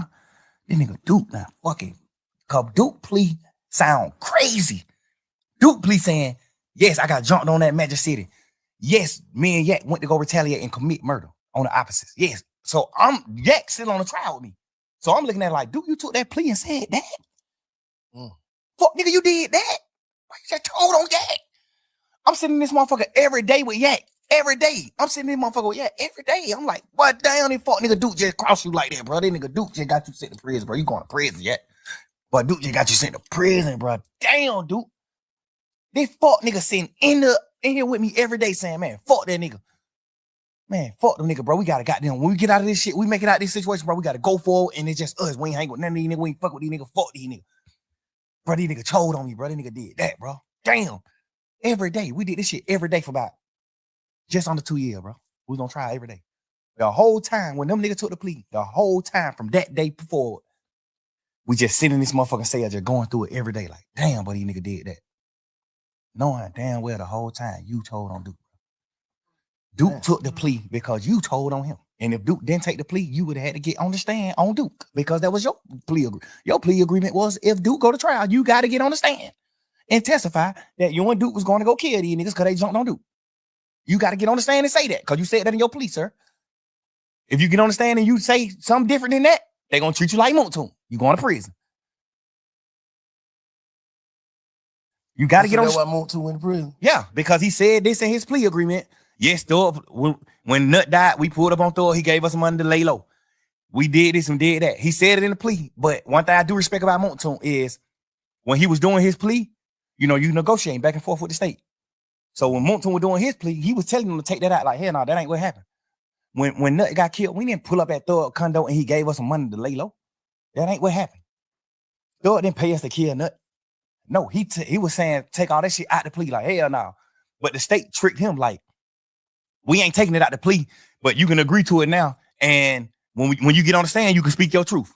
So he like, y'all sure? Because he know if I get on the stand and say something opposite of what I saying in this, I can go to jail. So are y'all sure that I ain't gonna go to jail if I get on the stand and speak my truth? They just wrapped him in the bag. They just wrapped him up. Wrapped him up like a gift. Yeah. You can get on this stand and say whatever you got to say, but you got to say this in this plea.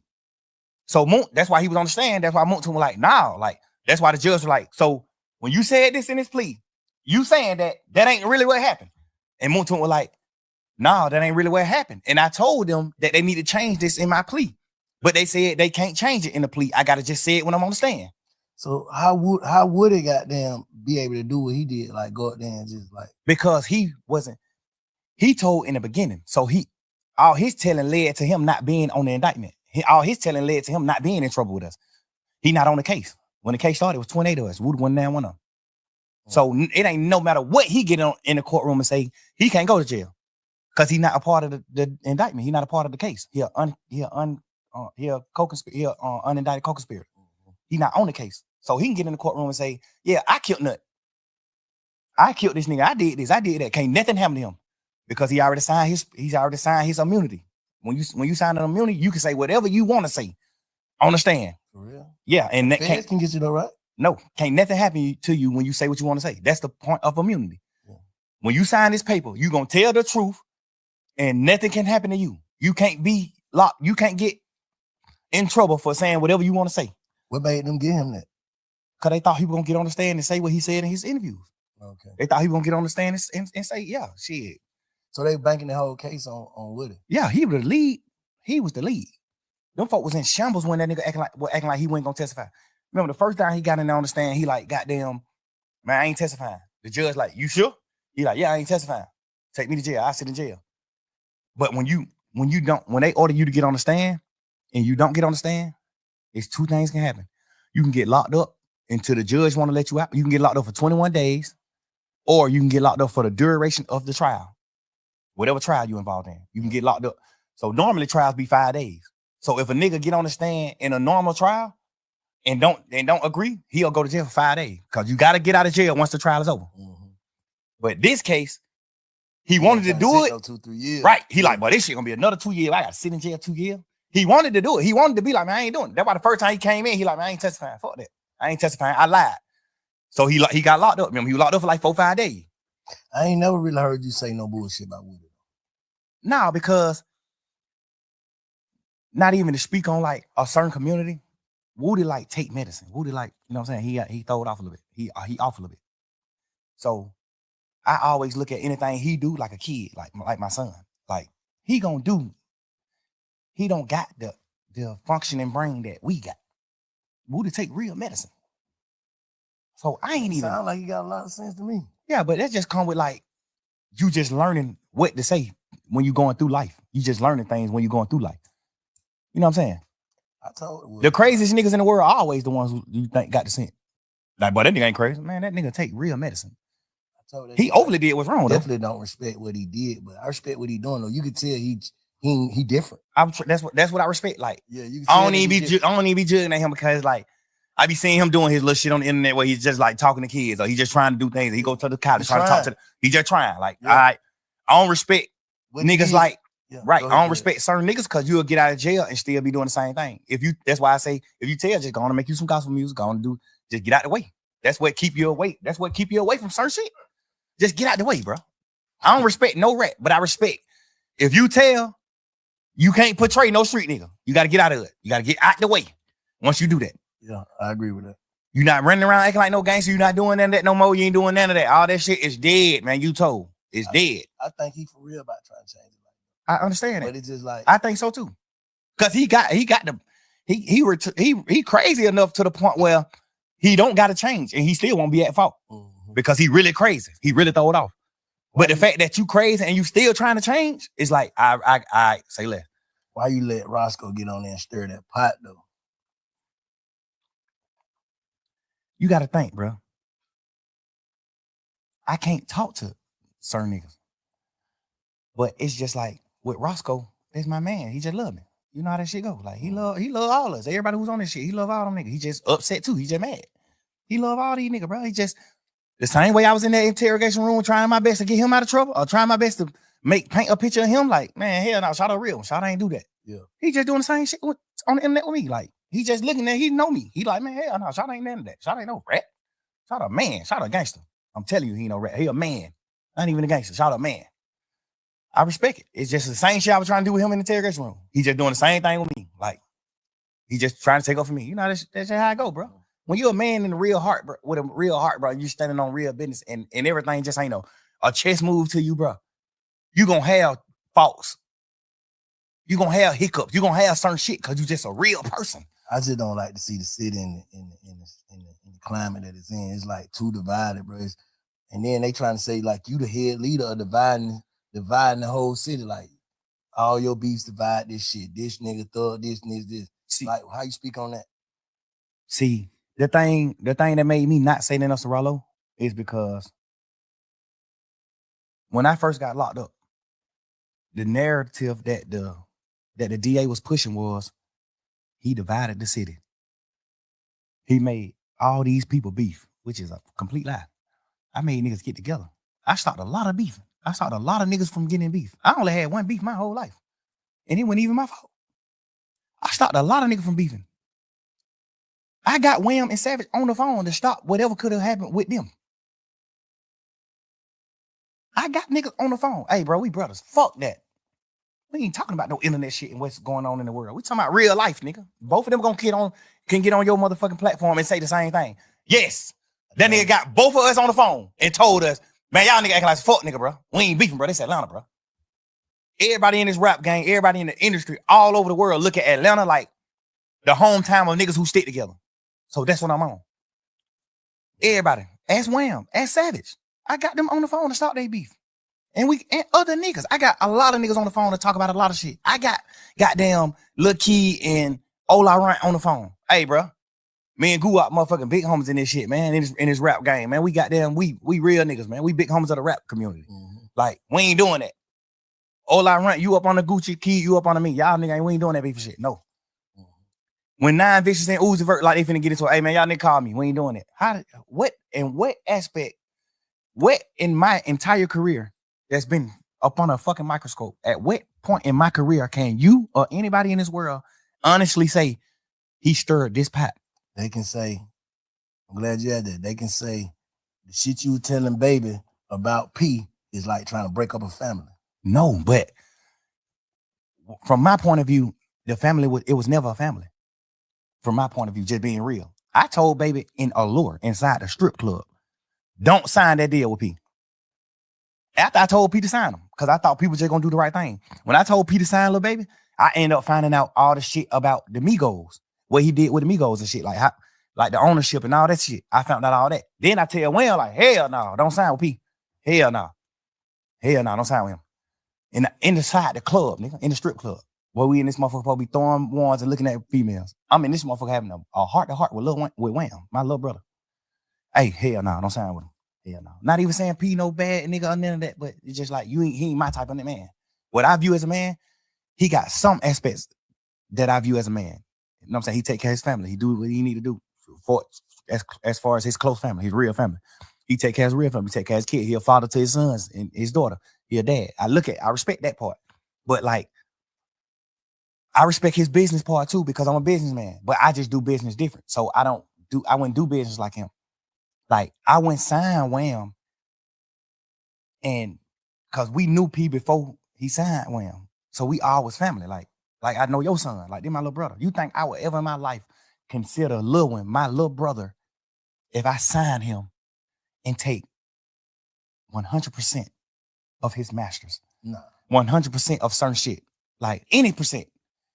You think I would do that? It's my little brother. Me personally, it's business though. This shit business. Though. I know, but you probably get some. I understand that, but a lot of shit is fair. Cause P a mastermind in his music game. He know rappers don't get rich off of music.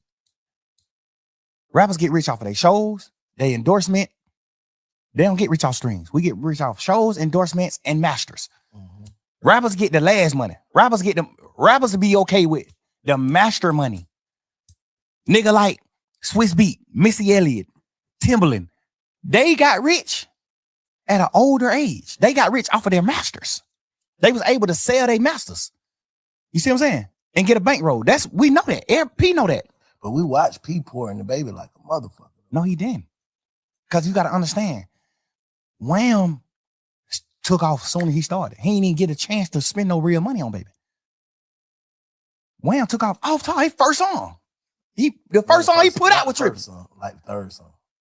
Then we had that cause me and Wayne went on tour. That nigga left them on. We was on a little tour. A little run. Yeah, but he was already doing freestyle. Yeah, he did that. What the name of that song was? Not for my dog. Freestyle. Anything is an option. Money is an option. Shit. Yeah. And then that shit with Marlo. And then that goddamn what's the name? But freestyle was out. When all that was out, freestyle was out too. Freestyle was just his biggest song at that point. It was? Yeah, all that shit came out around the same time. All that shit probably came out the same year. I'm saying that to say he didn't have to spend money on Wham. He spent money on Wham just so he can have leverage to take a certain part of the cake and say, I spent money. He didn't have, I'm my business, man. I'm telling you, bro. Man to man. I tell P to his face, just man to man. No problem with you, no ill feeling, no nothing. I just tell you man to man, face to face. You didn't have to spend no money on Wham. I spent a lot of money on Gunna because it took Gunna a few years to blow. I put that nigga on song. Me, Travis Scott, and Gucci, all type of shit. Gucci them on the phone like, who the hell is brother? I'm like, they Gunna, my new artist. I'm got them. Travis Scott, these folk don't know who this nigga is. They don't know him. Like, I put a lot of push behind it. It took him 4-5 years to blow. Wham blew first year rapping. How did you spend any money? I know the real business. I ain't going about for what. Because you got to understand, most of us just regular street niggas. So we looking at it like, damn, but these niggas going back-to-back road rush, but these niggas doing it. These niggas, man, that shit $3,500 a day, man. That's it, $3,500. You done made $50 million off of Migos and Wham. Of course you supposed to buy Wham a Rolls Royce truck. It's his money. Of course. I bought Gunna a Rolls Royce truck off of my money. Not no money I made off him. I ain't never make $1 off Gunna. Ask him. Never. This my little brother. And I spent millions on that nigga. We just was still getting money. I'm still getting money, so I ain't never tripping. I ain't never get to the point where I was like, damn, I need the money. I was just still getting money. God was just still blessing me with money. So I ain't even never have a chance to be fucked up and try to get some money from Gunna. I never did that. I always helped him. He always fucked his money up and had to come to me to get money. Always. I never made $1 off of this nigga, bro. And in my paperwork, I don't even remember my deal with him. I think my deal say something like 50% master, 50% of all money that come in, all revenue. My deal with Gunna. I probably got 50% of everything that ever came out. Because I had a bullshit manager at the time. I had a fucked up manager at the time when I created my label. So my manager was one of them type of niggas like P, like money hungry motherfucker, like the nigga Manny, the nigga from New York. He was one of them niggas that was just like a money hungry nigga, which not bad. I respect him. He made me a lot of money too, but he the one who structured my deals, like my paperwork. When you sign with me, he the one who structured the shit. So I signed Gunna back then when my label was under his structure. That's just your way of doing business, because you doing business out your heart. Other niggas doing business. I understand that. Yeah, I ain't tripping. Like that's I ain't tripping on the business. He signed Migos from Gucci. That's business. You don't know them, none of that. You and Wham Big Homie is best friends. Wham is your little brother. Before Wham was rapping, Wham little bro, like been coming around you, been doing certain shit, been at your studio, been doing shit, just gambling before he was rapping. Like this real family, this little bro. I'm telling you, him and Wham was like brothers. All us was brothers. Well, me and Wham was brother and P and Wham was brother. You know what I'm saying? I never really looked at P like a brother. I always looked at him like a businessman. Like, what's up, my boy? Like, you know what I'm saying? I ain't never look at him like family. Cause we in business. We damn near competition. Not to me, cause I fuck with your artists. I did songs with Migos when I was lit and they won. I did song with Wham before he made music. I paid for Wham's first studio session, not no fucking P. I paid for that. I paid for his first song. I did the first feature with him, me, when he was just a regular young street nigga gambling. I seen that. I'm telling you, this all facts. This ain't nothing P can get on here and twist and lie and say. This ain't nothing Wham can say, lie and say. This is all facts. You didn't have to spend no money on Wham. You didn't. You didn't have to spend no money, bro. Just me knowing the business. Me being a boss man, a CEO in this business. You ain't have to spend no money on him. He blew too fast. If anything, you probably spent goddamn $500,000. And that was just because you wanted to. Not because you was trying to make him blow. That young nigga blew up so motherfucking fast, bro. You ain't even have time to spend no money. That nigga was doing show. That nigga was, bro. Nigga, I've been rapping since 2006, self. Little boy. I blew up 2015. We spent a lot of this shit trying to blow. Yeah. Wham blew up first year rapping. At what point could you spend money? How? I don't know their business. So I'm just saying. you telling it to me. I ain't don't even saying know. they business. I'm just saying like I don't know that business. I don't know the like, musical business. I know it. I'm a CEO. He ain't had to spend no money on Wham. He spent money on Wham, but I feel like he did it strategically. I feel like he did it so niggas like you and niggas like us, that's real, that's regular niggas, that street niggas, can feel like shout it, hell, young niggas blow. Yeah, because he already had a label, already had a machine. So like, damn, they just put shot the machine, he blew up. But he really, we can say he blew up fast because he had the machine too off the rip. I think he had the street machine before that. I think he did have that. I'm telling you, that nigga been getting 10,000, 15,000 likes on his picture when he was a regular person. Yeah, no, I agree with that. Yeah, I be wanting to give P the cookie because I respect some of the business he do, some of the shit he did. I respect it. I be wanting to give him the cookie, but I'm just a man, bro. I'm a real nigga. P love Wham. No, I ain't saying he don't. Yeah. No, I ain't saying that he don't. I'm just putting that out there because I know like this shit crazy. I just fuck all that. How do we get the city back to? I feel like the best time I say y'all nigga had, man, when goddamn, because by the time y'all nigga really hit that summer, it was goddamn you, Rudy, Prom, goddamn Baby, goddamn who else with y'all? It was just like it was looking like Atlanta. Remember what that video was?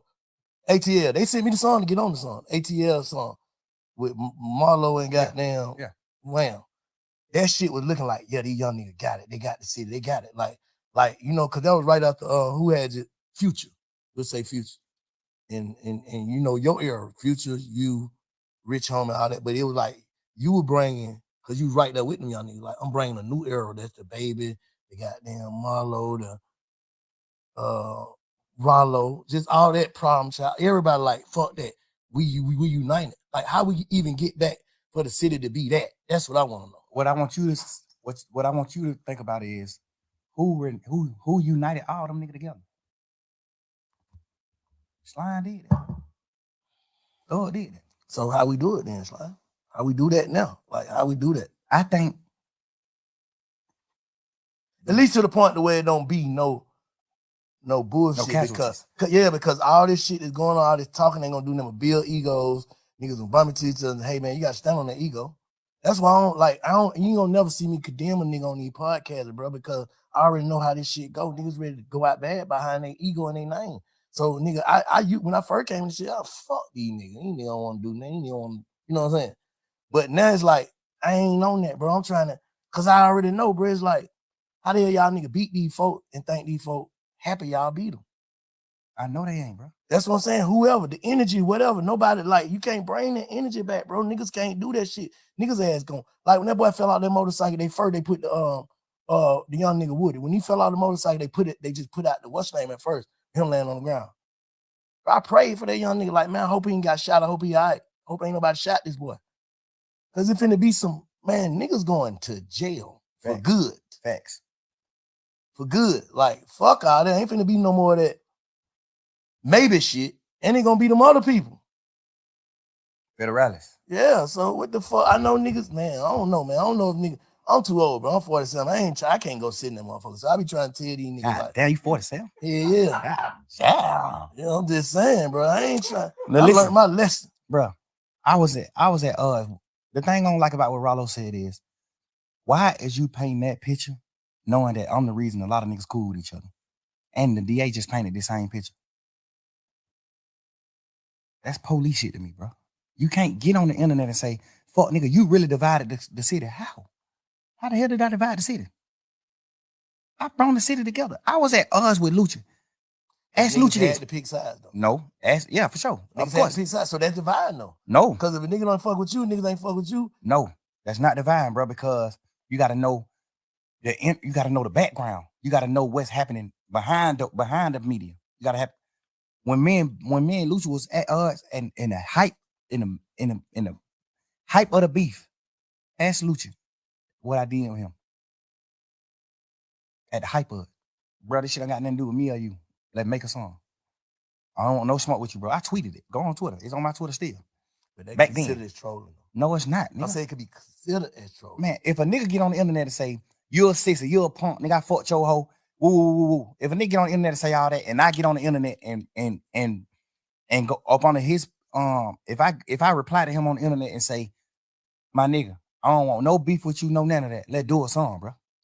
That's not trolling. I'm saying And I ain't saying it was trolling. I'm saying it can be considered that. It can be considered as yeah, trolling. but ask Lucci yourself, and I bet you he gonna say it wasn't trolling.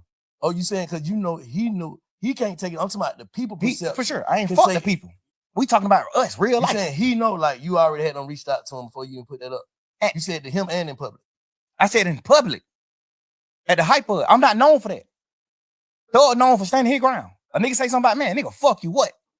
I'm on that. You know I'm on that. What? I'm not known for that. Nigga, I stopped from doing that and said, bro, let's do a song. I did him on Instagram too. We did him on Instagram. I'm like, lame man, nigga, let's do a song. I don't want no beef with you, bro. It's gonna doing the song, it's gonna be bigger than beefing. I'm telling you. I could bring you up to my level. I'm telling you. I DM him this. But you know, we in the hype of the beef. But don't nobody know that though. I know that, but I don't care to express it neither, because I'm a real man and I don't do shit for certain reasons. I do it because what I feel. Like this me. You know what I'm saying? Now we get to the point where I'm doing the interview with you. Now I'm telling the world, like, that's what I'm saying. I'm making a point when you said how could RALO do that? I'm showing you how he could feel. No, like because I done had conversation with him too. Oh. I done had conversation with RALO too many times before he read it. I done had too many conversations with this boy. I wasn't even tripping on him writing because it don't got nothing to do with me. I'm mad that you did what wrong because I looked at you like a real nigga. But it don't got nothing to do with me, so I ain't tripping. I ain't gonna fuck with you, but that don't got nothing to do with me, so I ain't tripping. You see what I'm saying? But a nigga came out, the same nigga who said that, like how what's his name did. He said that, man, such ain't tell on me. That's what Roscoe said, right? Yeah. Lean and Listerine. Yeah. That Roscoe said. The nigga Sean, who nigga saying told on RALO, came and said the same shit. Like, bro, they must trying to put some shit together, bro. Like, basically, you ain't tell on me. So, but no, that ain't basically ain't tell on me. What he saying? He didn't tell RALO. Why would he be on the phone with this nigga? This nigga got a dog food cake. Why would he be on the phone with RALO? I'm just asking. I'm playing double. Why would he be on the phone with RALO acting like nigga you ain't telling me? Nigga, you can't call me if you told on me. This the difference.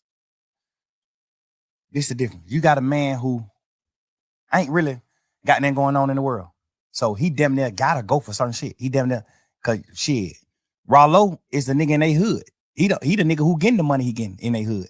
He damn near gotta take care of you, even though you locked up for some shit that could possibly have something to do with him or some shit like that. He the nigga in, like you damn near got to just go with him. You don't got no other help. That's number one. But them ain't facts though. That could be. Right? I'm just saying that could be. Could be okay. When it comes to certain niggas. Okay, yeah. Like, and then we gonna speak on the real facts. We ain't gonna speak on what some could be. The real facts is you have paperwork where you're saying, yes, he said this. Yes, he said this. Yes, he do this. Yes, you got paperwork on you. Paperwork at though? He got a big ass book. That ain't in that book. Bro. What the paperwork at? Bro, that nigga done got so much shit sealed. And listen, bro, I don't even care to do all this type of shit in the interview. We can fast forward then. Man to man. Yeah. RALO, I don't even give a fuck about who he told on. I know 100% he was gonna take the stand on me and Lucci. I know, nigga, that's a fact. On my freedom. That's a fact right here. On my freedom. Fact. He agreed to get on the stand on my case. Say what? Whatever he knew about me and Lucci beef, if he knew something. He ain't know that. He was in jail then that whole time we beefing.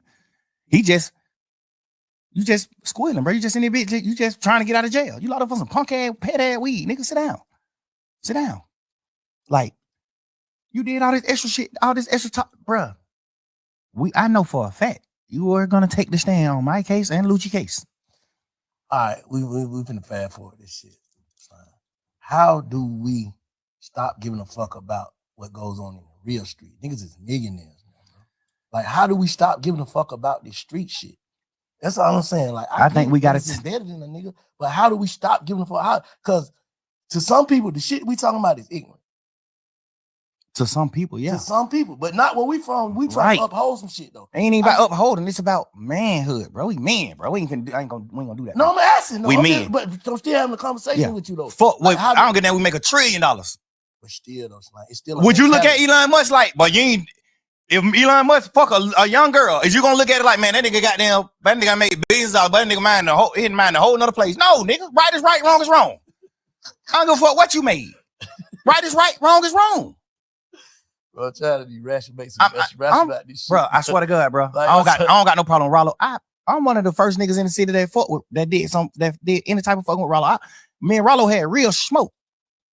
I got on the phone with RALO when he was in jail, like, hey, what's up, nigga? You good? I'm praying you get out, bro. Woo, nigga, you get out, push up on me. Like, I'm all for helping somebody, bro. I'm telling you, bro. This is how I get. This is what make me happy. Helping a nigga is what make me happy. Not even getting millions. But y'all nigga leading the game though, bro. Like, we what? Leading the game. Like, you one of the biggest niggas in the game, bro. I understand. So it's like you gotta kind of set a precedent for the young niggas. You know what I'm saying? Like, all right, cool. That cool. That what we know, bro. All this shit you talking about come from trauma. You saying it, man, but it come from trauma.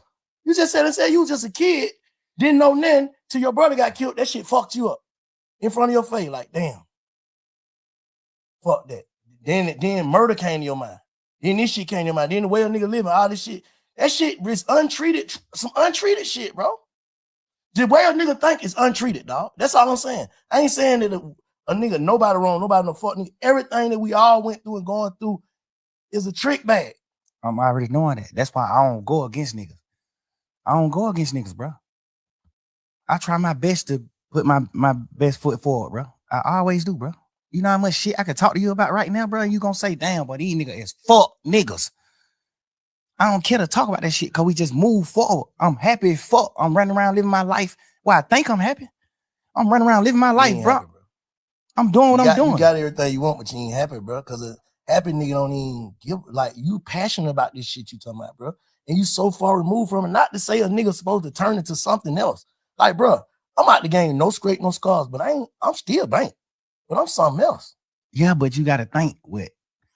You can't even entertain it, bro.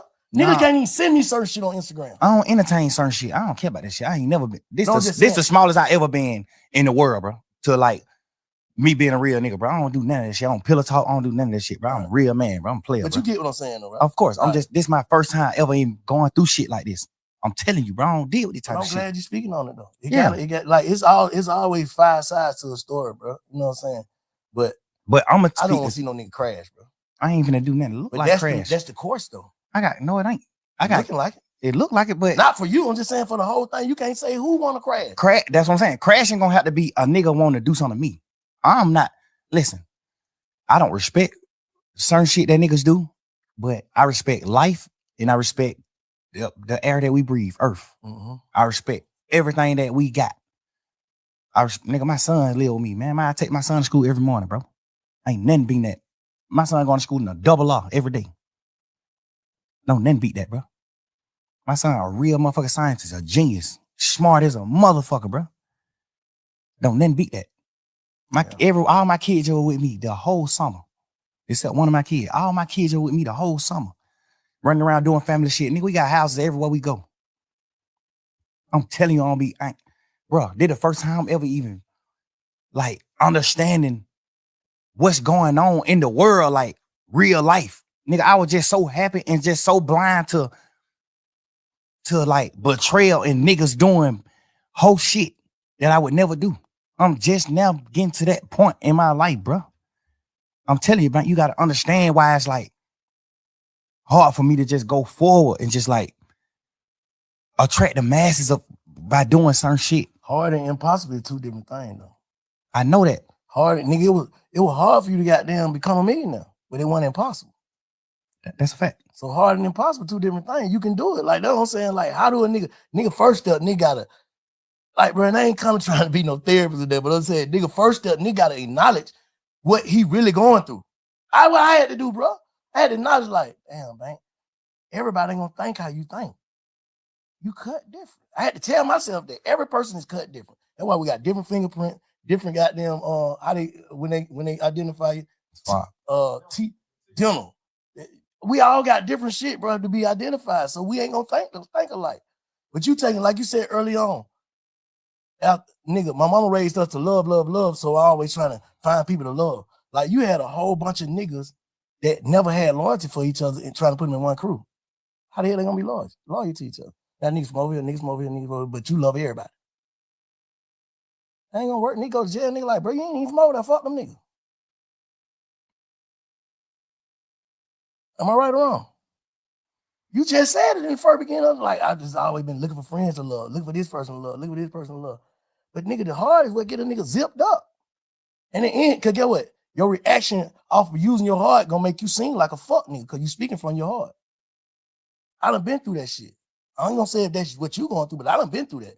Like thinking like, I'm so passionate about what I stand on, like how y'all don't get it, but some nigga don't get it.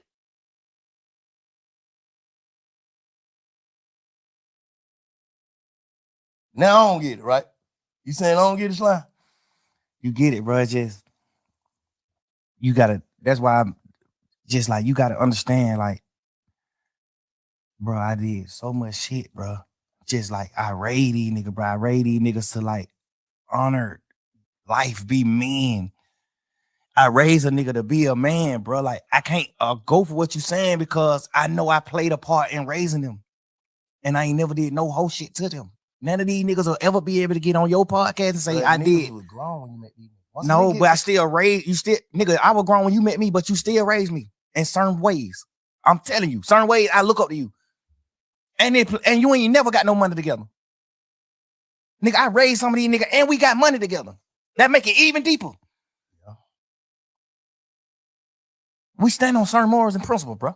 When I speak on Unfo to Gunna or Pluto or Wham, when I speak on him before this situation, when I speak on him, guess what I say to them? Oh yeah, you know, Shawty got a life sentence. Shawty sitting on that bunk right now for not telling. We instill that shit in each other. Bro, how the fuck is you going like just man to man? How the hell can you go against the grain? And that's why I look at niggas like you, cause guess what? I respect you cause you don't take nigga sides. You don't do certain things. You tell us what's right and what's wrong. Cause you're an older street nigga, you're an OG. You tell us what's right and what's wrong. I live all these morals with niggas who came in the game with me, bro. I teach all these niggas do sucker shit toward me, bro. Every one of these niggas. Anybody you can name who we've been talking about in here. These niggas talk the hoes about me. These niggas do all type of shit. I still love them niggas. I love y'all niggas. Fuck that, man. That's just how he is when it comes to girls. It's all right. I love him. That's just how he is. That's just how he is. But I'm saying, a nigga gonna carry that shit forever. A nigga gonna try to heal. Like, that's all I'm saying. Now, I get what you're saying. I get what you're saying, how you feel. That's your perspective. We on perspectives. So you give me your perspective on how you feel and how you was raised, the shit you stand on. But how do a nigga move forward? Because a nigga can't, like, that shit, you can see that shit consuming a nigga. Where the music at, son? You just play with some hard ass shit now. Why that shit ain't that? The fuck is a nigga thinking about? Cause I just don't got my twin, bro. I don't got my friends, bro. I'm just fucked up, right? I'm fucked up, bro. The nigga who I be with every day, I don't got him no more, bro. I'm fucked up, bro. Damn. I'm fucked up, bro. I don't know what to do, bro. Like, and I ain't lose no nigga to a tragic or now. I lost a nigga to betrayal, bro. You signing that one piece of paper, signing your initials on this one piece of paper could get me a life sentence, my nigga. How you, like, come on, bro. I get a life sentence all this piece of paper you signed, bro. Just cause you trying to get home fast, or you just trying to get to a hole, or you just doing a certain thing, bro. And you already done betrayed a nigga before, bro. Damn. A piece of paper, nigga, you gonna let a piece of paper in all this shit? Nigga, we men, bro. We brothers, nigga. Ain't no nigga in the world making me go get Gunna. No nigga, bro. Damn. Nigga, what? Yeah, you been around me 10 years, knowing you told on our other brother, you told on Duke. Bro, you told on Duke, bro.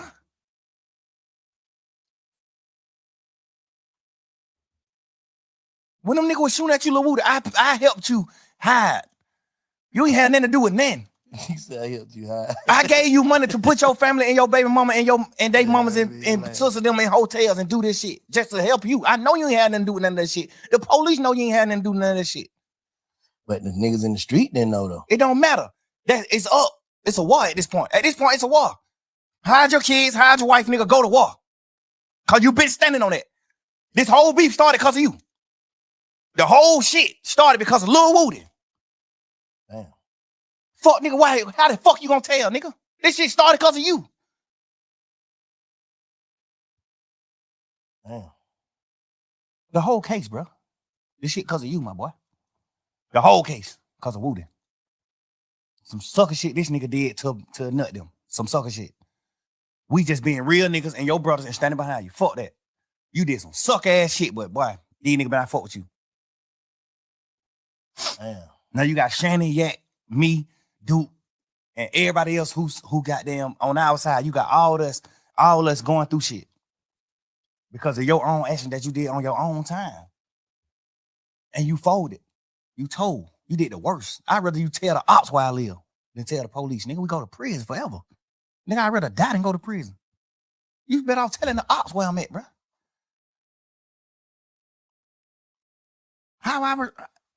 What the fuck you mean move forward, man? You want me to just get out of jail like these pussy ass nigga and just go forward and don't speak on shit?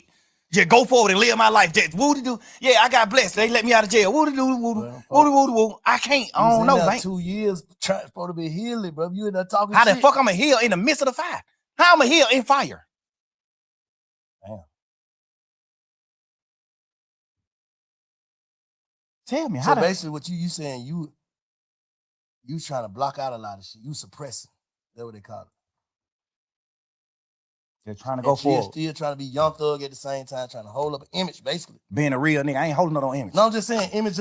This shit ain't no image. This shit real life. I'm saying that you ain't hurt though. Oh, the image of I'm not being hurt for sure. I'm talking about I ain't even that's know. An image, because a nigga be hurt. Yeah, but I ain't never even woke up until right now talking to you and noticed that I was hurt. I ain't never even knew that. I just thought I was just running around, just living life like, fuck this shit. God just made me a happy person. I'm just happy. I think I'm happy. That's why I just told you earlier when you said, why you ain't just doing what you supposed to do when you got out of jail? What I know you to do, bro. Why you ain't just being Michael Jackson? Nigga, I thought I was. I thought I was happy. Hell, I'm just chilling. I still just wake up some days and get in my feelings about certain shit. Cause I feel like, Gunna, you my brother. I love you to death, nigga. Why you ain't gave me an explanation? You know how to get in touch with me, nigga. My daddy put me in your group text. I don't even want you to have my number. My daddy put us in a group text. I called my manager like, hey, who the hell number this is? He goddamn made some phone call. He come back, that's Gunna number. I tell my daddy, man, what the fuck would you put me on text with this nigga for, bro? What the fuck you got going on? Cause he knowing too. Like, nigga just hurt, bro. Nigga. I think, goddamn. But guess what? Gunna didn't take advantage of that. I wouldn't even probably care to hear the shit anyway, cause I feel like once you break a rule from your manhood, once you rat or once you turn, and I don't got nothing against people. It's people that work for me. But when I look at you a certain way, if I look at you, if I meet you and you, it's like, okay, if I meet you and you portraying that you a man and you not, I don't got nothing against people. Yeah, no, you know what I'm saying? If you portraying a certain thing, you deceiving. Right. Yeah. I can't look at you the same. Yeah. I ain't mad at you for being, so what? Everybody, whoever, so what, nigga? Mm-hmm. I don't got no problem with people. People work for me right now. Yeah. I'm damn near around people every day because they work for me. Mm-hmm. I don't got no problem with them.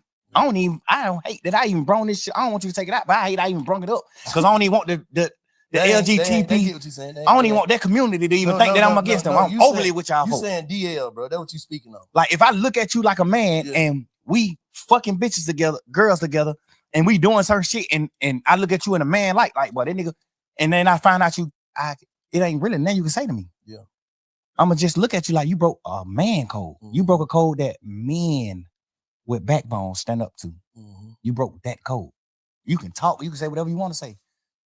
You broke a man code. I don't look at you the same. But in real life, I don't even want to hear what you got to say, but you still supposed to be a real nigga to say, I'm finna say it. I don't give a fuck if you want to hear it or not. I'm finna say it to make sure he know. And that's why I'm doing this interview. He might not be one of the I'm just speaking, stir the pot. That ain't stirring the pot. Get on the internet and saying how you feel about betraying your brother. How the fuck is that stirring the pot? Yeah.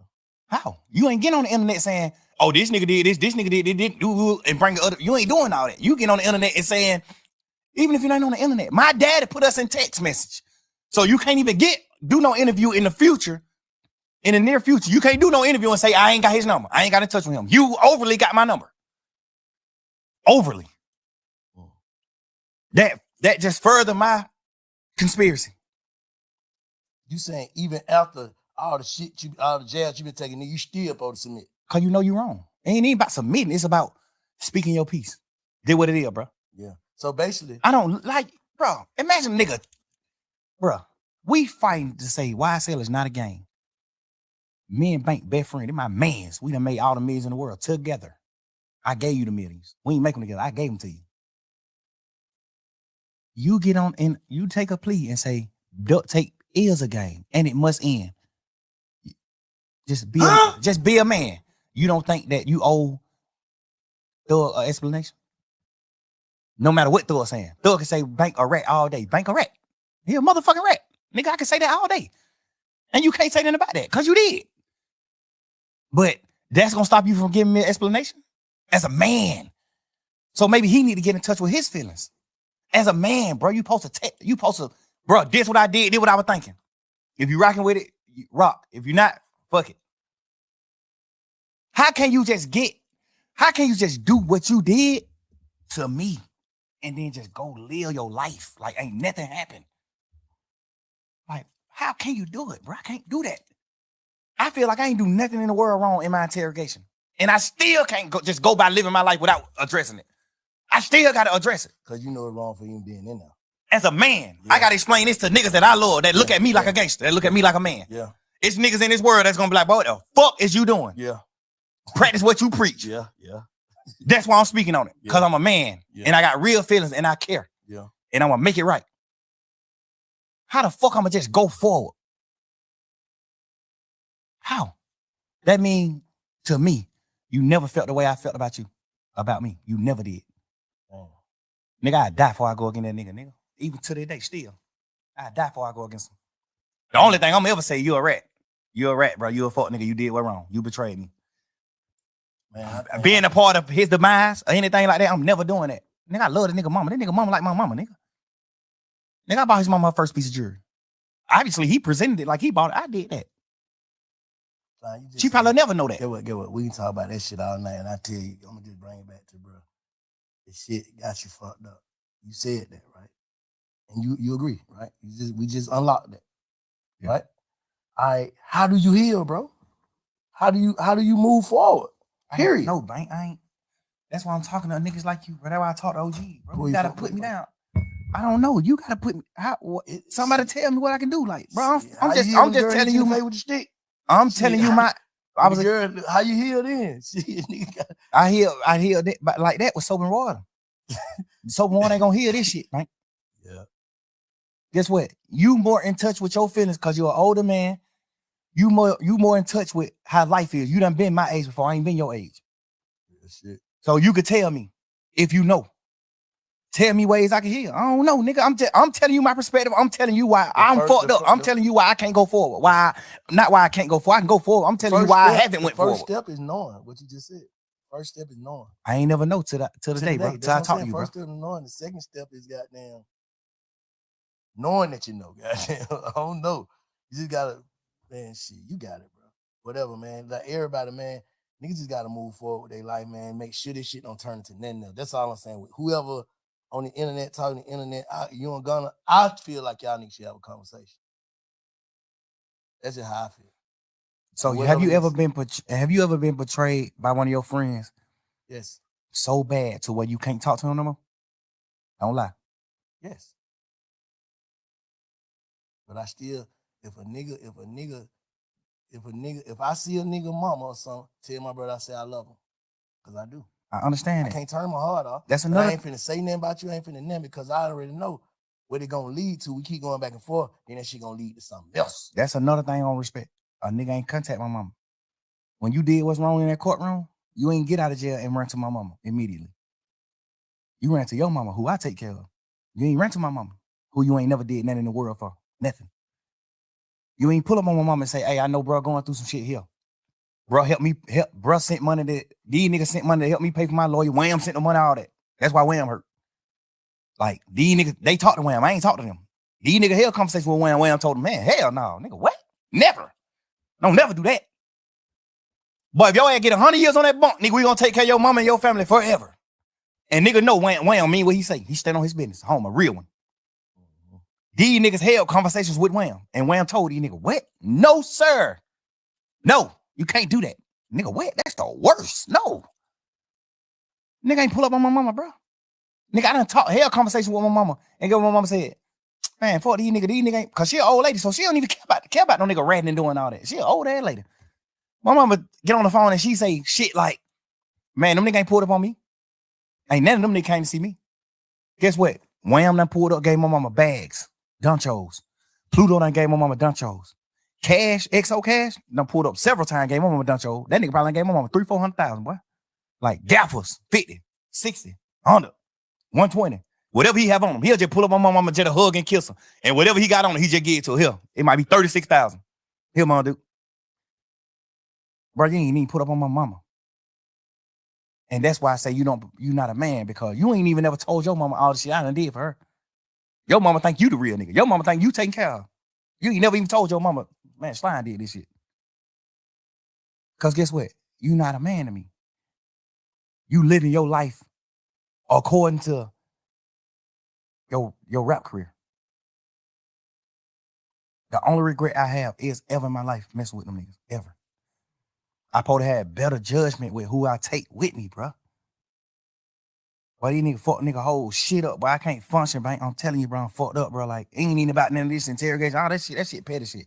I ain't never tripping on that. When I got on the phone with you the other day, what I said? Hey, bro, I did what wrong? And you said, man, you ain't do nothing wrong. The only thing you did wrong was even talking to them. Before sending somebody to jail or telling on somebody, you ain't do none of that. Because that's what I care about. I care about that. I'm a man. I honor niggas who I love, I respect. I honor that. I honor that. Nigga, you ain't even told your mama and your daddy and your brother them that I was the one who helped you do all the shit for them you did. Not saying you wouldn't have did it, but you wasn't able to do it at the moment it needed to be done. I did it. You ain't never tell them that. I fuck with Weekend. I look at that nigga like a big bro. To a certain extent. We ain't never just like hung out like that, but I fuck with Cash. Cash my brother. This nigga a part of my management team. Sal a part of my management team. I paid money for your album to go number one. You not bigger than no fucking Weekend, nigga. I paid money for your album to go number one. The thing I don't respect about Eb is she ain't tell you that. She on the phone with you in jail saying, man, take your plea, gone. Fuck these niggas. Ain't none of y'all real. Ain't none of y'all gonna just say, damn. You can't say that she said that. Who? You can't just say he told some of our friends that Ed was part of the reason he took his plea. Ed was like, man, shit, bro. You gotta focus on your career. You gotta, I'm telling you. And she said he was saying it. She was saying it to the degree of like, she was on, she know she lying, she know how to play the game. You know, she came up on the Pluto. She know how to play the game. But she was telling him like, shit, if you want to help Slime, you need to get out. So you can help Slime. What made me know that was some cap is when you got out of jail, you didn't help Slime at all. When you got out of jail, you didn't help Slime at all. Savage sent money to Thug. Wham sent money to Thug. Pluto sent money to Thug. Cash sent money to Thug. Drake sent crazy bankroll to Thug. Gunna didn't send no bankroll to Thug. Gunna didn't pull up on Thug mama. Gunna didn't pull up on Thug family. Gunna didn't pull up on Dolly. Gunna didn't pull up on nobody that has nothing to do with Thug. So it's no way possible you think that Elle was serious when she said you got to get out so you can help Thug. Man, you ain't get out and do nothing to help me at all. You do an interview and say, I'm providing. How? What the fuck you providing it? What you talking about? Why you ain't put up on my mama gave them nothing? I'm so solid, man. That nigga signed to me right now. I'm so solid. I still ain't never took $1 from him right now, and he signed to me. Ever. I still ain't took $1. Like I still ain't collected none of my money that he owed me. Right now to this day. Never. Still. Ask him. Never. Man, that shit might be goddamn floating in the wind somewhere. I ain't even stunned looking for it. I feel like that's not godly. That's not a godly gift. I feel like the devil get gifts too. I feel like that ain't a God gift. That ain't a gift God want me to have. I don't want it. I don't want that shit. Fuck it. I'd rather die and then the lawyers figure that shit out. Oh, he made these little 3-4 million off of Gunna music. Get this shit to a kid. Fuck that. I ain't even, bro. I'm so fucked up about that shit, bro. I'm so much of a real nigga. I still can't even be no fuck nigga. I still can't even go. That ain't even been a fuck nigga. I can't even be a businessman with this nigga. After he did what he did, I still ain't never did nothing to You really want to forgive them? No, I don't. No, I don't, twin. I wish he did something lighter so I could forgive him. Fuck, I don't. Hell nah. But I done cried many nights about this shit. This shit ain't about no Wham, Pluto, Savage, man. Fuck every one of them when it come down to how I feel in real life. Not saying fuck them on no bullshit. When it come down to me making a man, cause I done raised these niggas to a certain extent. You think I care about what they feel? I can't. Hell no, I'm a man. No. What he did, I would never do. That piece of paper you signed could have sent me to prison for the rest of my life. With Gunna taking that plea, was it harmful to me? Yes, 100%. How? You out? Because God. That's what I'm saying. I'm saying it was harmful. But the way my lawyer and the rest of the niggas that stayed a part of the case, the way our lawyers worded it, because you got to think, we going in the trial saying that YSL is not a gang. Now you got Gunna and the rest of these 7 niggas take a plea and say YSL is a gang, except Duke. Everybody else who took a plea said YSL is a gang. Now my lawyer, we having a meeting, all the lawyers having a round table meeting. Now all the lawyers saying YSL ain't no gang. These are the points we're gonna hit. This is what we're gonna do.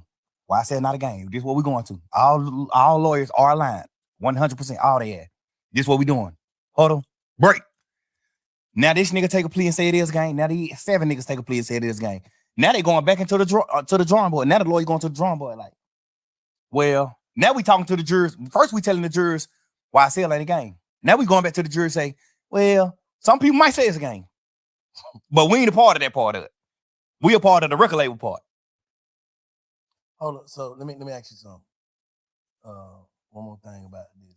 So did y'all see Gunna plea before he took it? Before we knew? Did y'all know? The lawyers did. They ain't tell y'all? My lawyer told me. I'm saying like my lawyer said, I think Sergio Kitchen is gonna take a plea today. I said, you think so? He said, yes. So he didn't get a chance to get into his lawyer and be like, hey man, no, man, let's stay on track. Of course, we did all that. His lawyer, my lawyer was the head honcho of the lawyers. He tell it everything that happened in that trial came from Brian. Everything. He told every lawyer what to do, what to get up there and stay. Max Sharp is top tier. Brian told that nigga everything to say to help Shannon. Everything. Nigga, them niggas talk to each other every day. Obviously, Max Sharp, mastermind, and he know how to protect. Nigga, him and Brian in the same office. Brian gave that nigga rooms in his office. Brian owned his whole building. This office space. He got 10, 15 rooms. Man, Max Sharp, 5 of these rooms, your hell. Like, but these niggas in a huddle 3 years straight, nigga. Everybody on one accord. Until that happened. When he took the plea, the niggas who got off the case was out of the huddle. All the rest of the lawyers who still was on the case was still in the huddle. But we had to change the plan. Hey, we gonna run to the right. Now we got to change the plan. Hey, we gonna run to the left and we gonna say shit. Some people did run to the right, but we ran to the left because it was open. You gotta think. Do it hurt the case, nigga? You got jurors sitting in there bit saying, we don't know none of these niggas. We know Young Thug and Gunna. Every juror. We know these 2 people. These are superstars. The rest of these niggas is nothing. We know these niggas. These is the head honchos. This what the state's saying. The state don't even got to say it. We the 2 richest niggas on the case. The jurors gonna think that anyway. The state don't even got to say it. They would have been better off not even painting that narrative. Because the jurors already thinking that. They was painting the narrative so bad to the point where it made the jurors like, man, now you just talk. It might not be like that. It might not be like that. You better off not even speaking on that and just letting the jurors just come up with that themselves. Because they were going to come up with it themselves anyway. If I'm looking at 26 niggas in the room, 28 niggas in the room, and 2 of these nigga millionaires, okay, these the 2 bosses. That's what I'm thinking anyway. But when you take your plea, now it's like we go from YSL not being a gang to, well, my YSL is a gang to certain people, but not to Mr. Williams. Mr. Williams is all about music. What you mean did it hurt the case? I heard somebody do an interview and they asked one of the lawyers, Mr. Weinstein, goddamn, salute to him. I love him. They asked Mr. Weinstein, did Gunna hurt the case? And he was just speaking from what happened after the pleas. Mm-hmm. We was in this courtroom, tearing these motherfuckers, the state ass apart. They couldn't beat us in no way, shape, or form. No way. They wouldn't beat us. So that's why we say what them niggas taking the plea didn't harm the case. We saying that overall it ended up not harming the case. But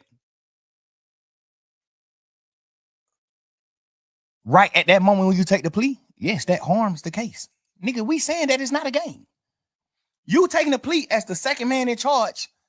You taking the plea as the second man in charge, and you said it did harm the case.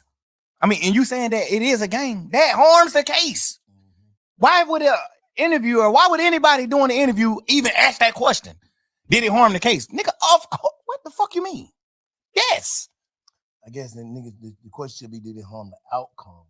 It ended up not harming the case because of the masterminding of the rest of the lawyers as the court case, as the trial went on. So basically, in your mind, you feel like this nigga got out of jail feeling like, man, this nigga, he gone. Overly. I feel like all of them took a plea in the beginning because they thought we were gone. They thought, nigga, what the hell? What the other reason is? You went from a real nigga, a stepper, a real live street nigga, respected street nigga, to a rat. Cause you thinking somebody on that hey, little damn, man. All right, twin, I'm gonna hit you back. I love you, bro. I'm doing an interview. nigga, he just he ain't even know nothing about that. He just speaking like we just talking man to man. That's why I ask you questions like Bank, what man to man. I understand the light and the political. I understand the political shit around behind everything, but just man to man, brother to brother, big homie to little homie. If you go into jail and you plea out before the trial even start, what the fuck are you thinking? Boy, that shit over it. Man, you don't remember them Zoom calls that was all over the internet? The Zoom calls when we was going to court them first few times on Zoom. Before we made it to the courtroom, we was on Zoom. When we was going for buns and shit. Man, you don't remember me asking that nigga on the Zoom? We don't even supposed to talk. I broke the law. I'm on the Zoom. I said, Gunna. He look at me on the Zoom. I say, you good? Cheering up, nigga. You good? He say, yeah, that's some shit. I forgot what he said, but he just, the energy was just down. Not even on no bullshit, no funny shit in that. Like the energy was that down. Yeah. So it just automatically made me start thinking like, little bro, you good? I'm not saying that you know rat. And then at that point, I'm just like, nigga, what you going through? You good?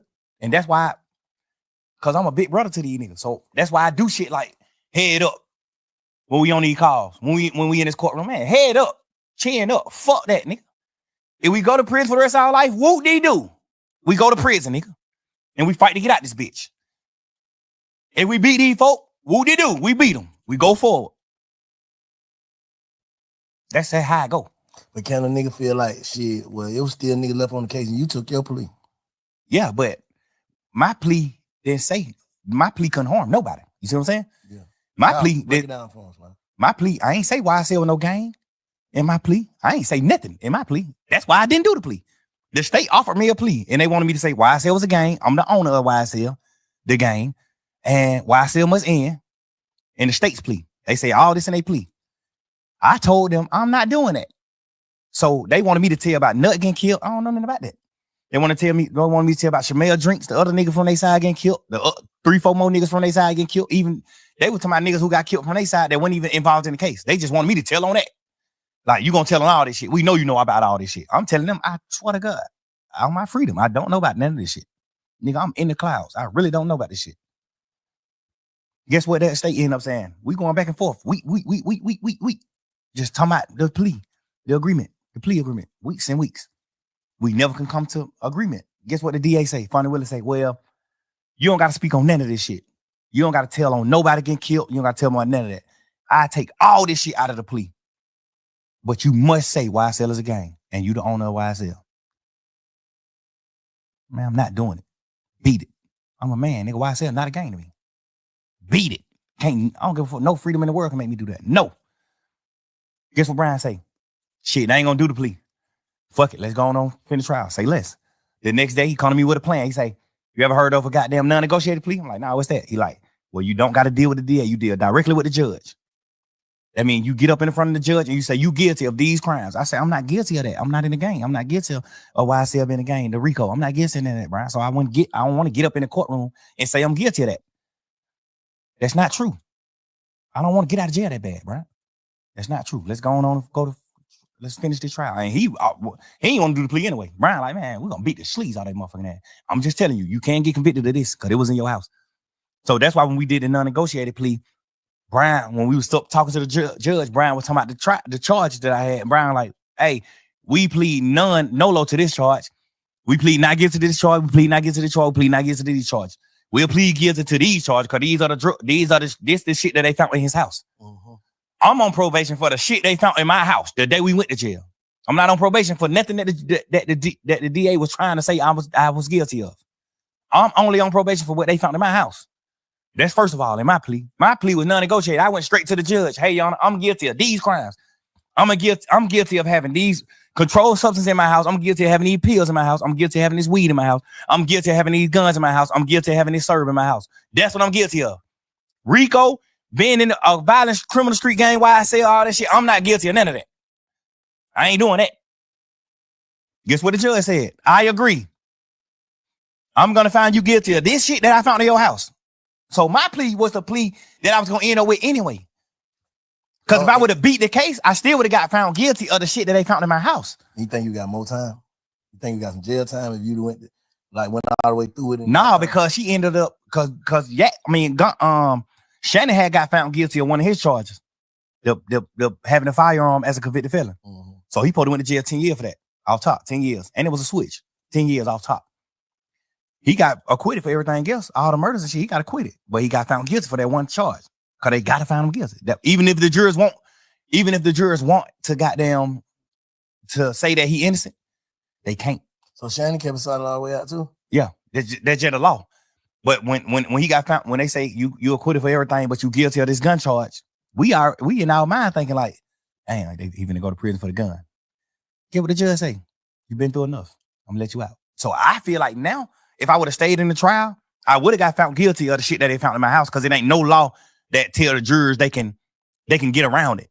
It ain't no way to get around it. So the jurors like, fuck. Ain't nobody claiming it and shit. Like, fuck, we gotta find them guilty for this. It's no way around it, even if they want to. You see what I'm saying? They can't let me off the hook for it. I gotta get found guilty of that. So why the fuck when I not take a plea and get out of jail today or some shit I know 9 times out of 10 I'm gonna get found guilty for anyway? At the end of the trial, I would have got found guilty for the shit in my house. I would have beat everything else.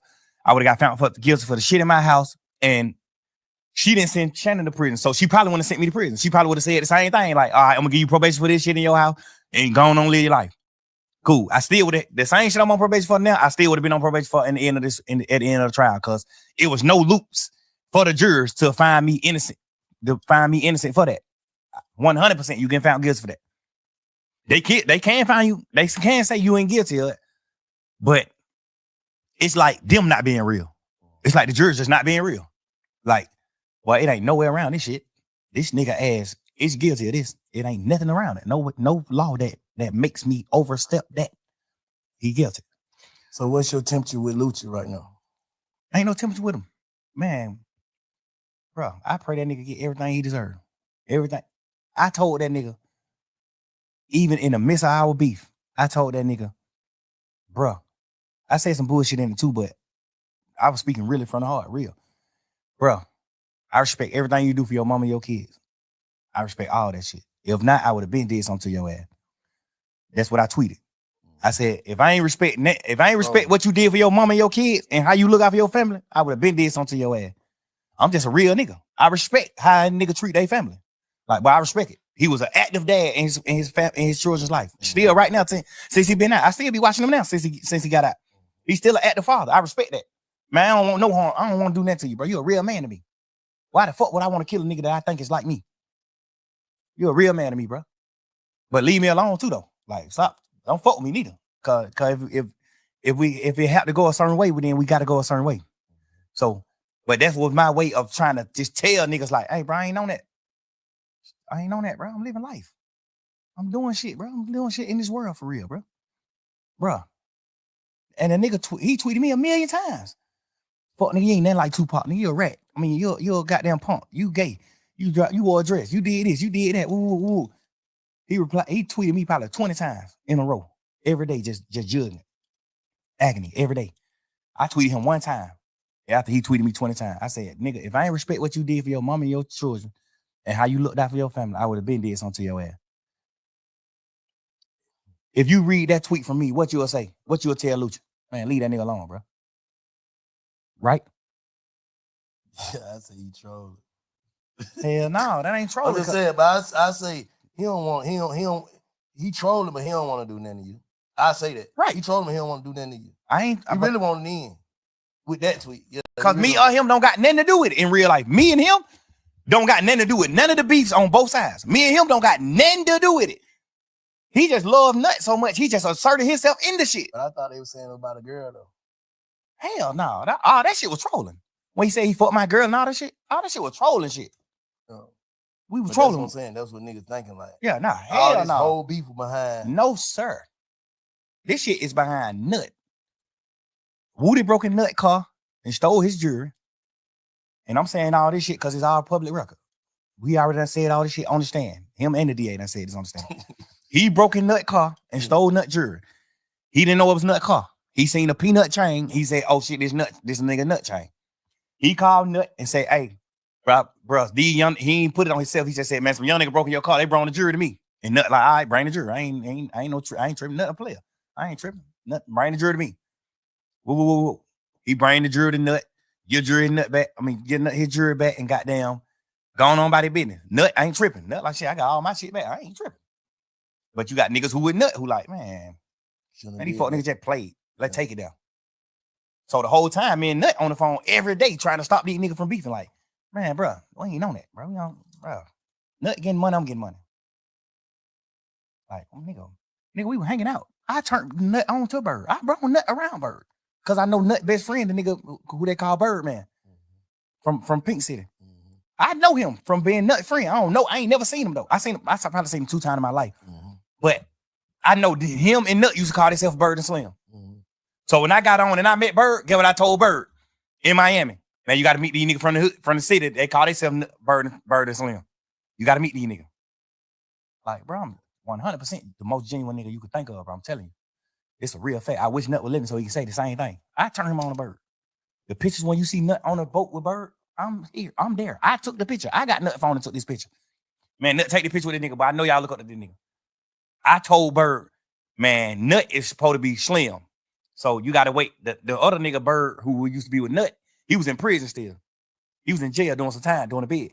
So I told Birdman, like, man, you got to meet the nigga Birdman from Atlanta who called himself Birdman. He bald and the nigga tattoos in the head. He really think he Bird.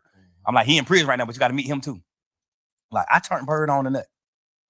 I had Bloody J around Birdman trying to do deals. I turned Bloody J on the Rocco. I've been lit in this town. I made niggas lock in. Me and Bloody J them started off beefing about them saying that Boo was a rat. Boo told on Mo. We ain't never seen that paperwork. Still to this day.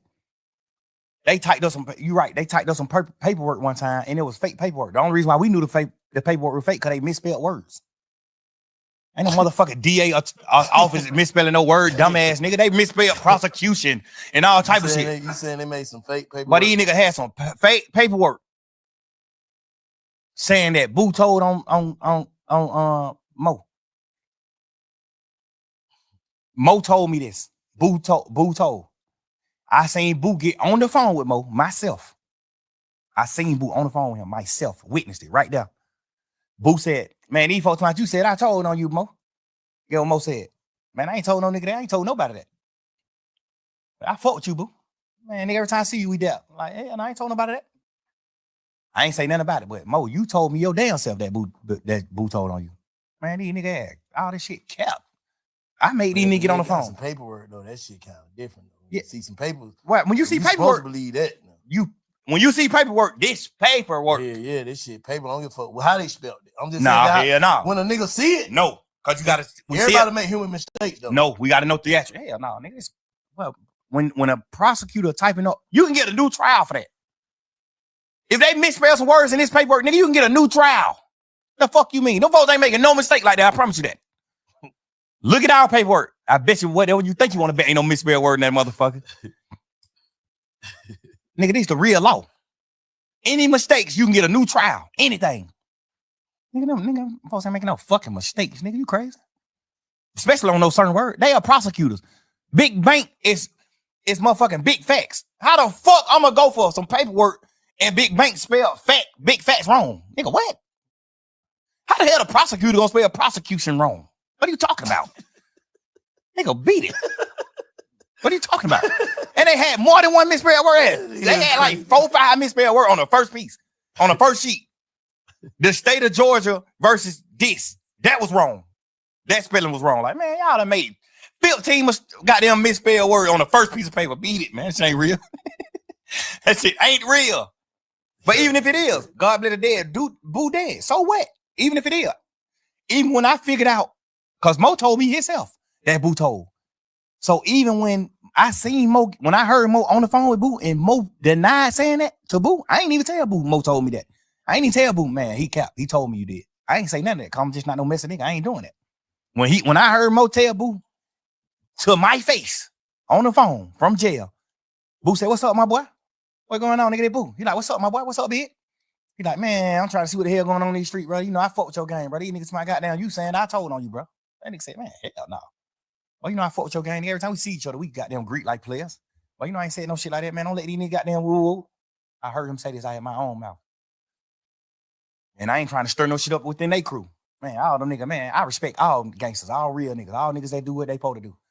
I see Mo take care of family from jail. I respect the boy. I done been on the phone a few times. Even throughout the beef, I done been on the phone with him. "Hey, bro, man, I ain't got nothing to do with that shit. Keep that shit away from me. I'm trying to do what I need to do with this rap shit. I made it out of Cleveland Avenue, nigga. I got 6 motherfucking kids, nigga. I'm doing what I'm doing." That's why I was fucking with nigga like Bloody J. Nigga like Ola Player. I was fucking with them niggas. I was fucking with Big Nut. Nigga, I got 5-6 videos with Birdman with nut in them. With greeting. Like, nigga, I shot. Ain't no harm in my blood with Days Loaf in they hood. I shot that motherfucker in Pink City. In they projects. Where they hang at right now. I shot that video there. The video of me, Birdman, and goddamn Ralph. Look at the video. We played it in court.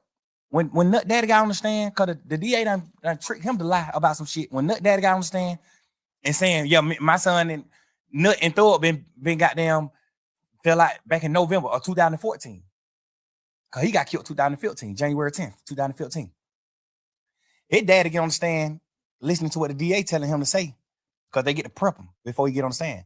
He get on the stand and say, without even knowing the truth. And I get it. You're a dad that lost his son. Yeah. I get it. I'm never, that's why I ain't never said fuck that nigga daddy. I never said fuck him, none of that. I don't say none of that. I get it, nigga. Yeah. A nigga gonna do whatever to get some justice for their son. They're my son. In case, nigga, their family got a right to feel however they feel. I'm never going against that. Family now for sure. Never. You're right. I understood that. That's real. Yeah. When Nut died, my house got bust. They typed up a fake search warrant and bust my house. They got my phones.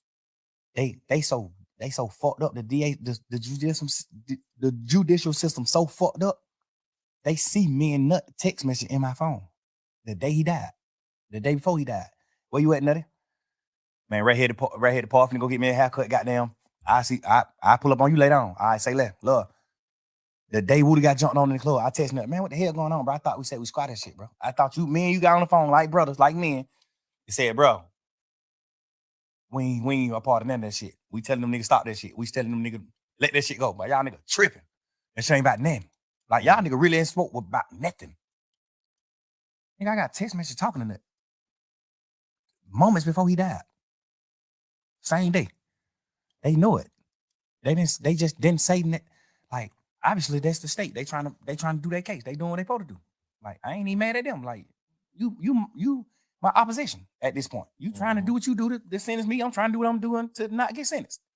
I ain't tripping. But, bro, we got text messages of me and Nut texting. I don't know, goddamn well, me and that man were cool. Y'all know that. I ain't care my flights. Like, we do this shit all night. What you want to say to the city before we get out of here? Listen, man, I tried my best. Put the mic in. I tried my best to make this city one, unity. I tried my best. Anybody from this city, including RALO, P, all y'all niggas. I don't got no smoke with y'all niggas. I don't want no gangster shit to go on with y'all niggas. I ain't got time. Like, the street shit is already over with. Once you do once you tell the street shit over with. Like, you can't kick the street nigga shit. And I ain't even saying that to bash no nigga. Like, why would I want some smoke with a nigga that I already done told on somebody that work with the police? I thought you didn't say something else. I'm just saying, just real nigga shit. But still though, bro. Like, listen, I don't want no smoke with y'all nigga. Even now, even if y'all didn't tell, I'm just bigger and better than what we doing. I'm bigger and better than this. I don't want no smoke with no nigga. I don't got no problem with y'all nigga, man. Peace, love, and blessings. I hope everybody. live their life and live and rejoice. I hope everybody in this world prosper and get what they need to get. Everybody. I don't got no hard feeling with no nigga. Even the niggas on this case. Even the niggas that I'm mad at. I'm forever mad at. I still don't want you to fail. Obviously, I done been in my feelings and I done been on jail calls and saying shit like, man, I want to drop the same day. I want to do this. Fuck that. I just want mad. I'm out of jail. I beat this shit. Nigga, I understand the chance God gave me. I understand the chance that the judge gave me. I understand all that. And now I'm sorry to my fans and everybody that I love that I even took that for granted. But I hope now that you understand why I couldn't just go forward, why I took it for granted. If you think I took it for granted, I want you to understand through this conversation why I feel how I feel. I'm gonna tell you though, after this, because you realize that you fucked up, traumatized, all this shit that everybody that don't know that we walking around with, everybody's undiagnosed of mental illness for real. If you from the streets, you fucked up. I don't give a fuck who you is. Because ain't nothing but heartbreaking betrayals in this shit. So you saying basically, you finna move, I know it's gonna be hard to move forward from some of that shit. You finna try your best to heal and move forward from all the negative shit. Absolutely. Absolutely. Cause we gotta hold you accountable. Like Shline, you just said this, man. You some bullshit, bro. If a nigga don't, cause it ain't just for the people, for everybody else, it's for you too, bro. Your family too, whoever. Like niggas getting second chances. Nigga, you don't got like 9 chances. Shit. We all done got like 9 chances. Nigga done been in and out of shit. Could have been in shit, could have this, could have that. And God working on our city, man. We need to put the energy back in this shit to where niggas ain't gotta be friends, niggas ain't gotta be shit, but like you just said, I don't want to see no harm to nobody. I ain't against no nigga. I ain't in your way, don't get in my way. That's how I look at it. Cause we looking crazy right now. Absolutely, but I don't want niggas to make it like I'm the forefront of us looking crazy. It's everybody. I'm just letting you know. It's a whole pot. I'm just letting the people. Participate. I'm letting the people that's not from Atlanta know. Okay. The people that's the fans of everybody, RALO fans, P fans, Wham fans, Pluto fans, my fans, Gunna fans, Yak fans, Duke fans, everybody. I'm letting everybody that's not a part of Atlanta, that don't know the inside scoop, that don't know what's going on. I'm gotta be the head. We just all ingredients. None of us shouldn't be no more ingredients. Everybody who on the motherfucker, anybody who want to come on the motherfucking talk, come on.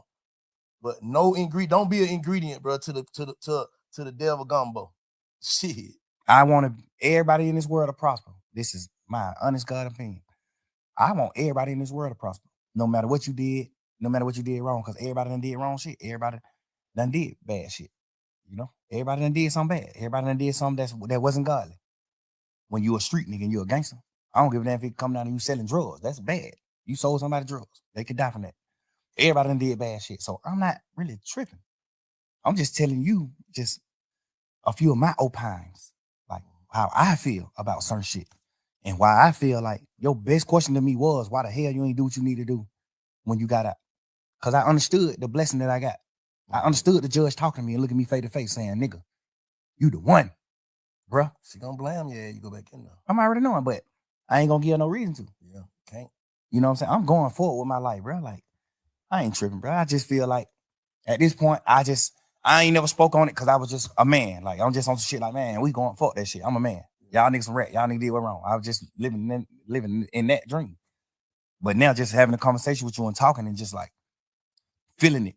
Like, it just feel like I gotta just go on. I gotta move on. But I just wanted Gunna, you, Gunna, Duke, Yak, you, all my fans, RALO, P, Wham, Pluto, everybody, Weezy. I want Cash, everybody who I love, who I honor. I want all them to know this my side. This how I feel. This why I'm how I am. This why I stream so much on them niggas. This why I'm how I am. I feel betrayed. I feel hurt. I feel whatever you call it. I just feel it. Nah, this shit was big, bro. I appreciate you for even calling me to let me be a part of it. You know what I'm saying? Witness a part of your pain and your journey and the way your perspective of shit. You know what I'm saying? I just hope you goddamn allow us to be a part of goddamn your healing journey, bro. For real. Because the nigga fucked up. Just gotta get this shit right, King. I'm trying my best, bro. You think I should let people just witness the healing, all that shit too? What you mean? You think that's good? Like obviously I just spoke my pain and what I feel about my whole situation in my life to the world, which is, it just took me a lot to do, but I did it.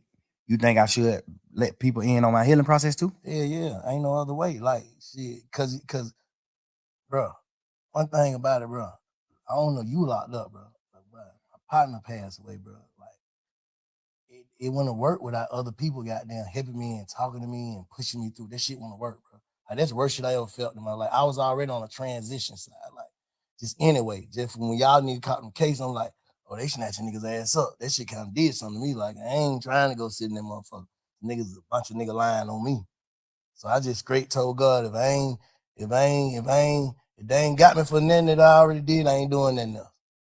And that's what I've been on ever since.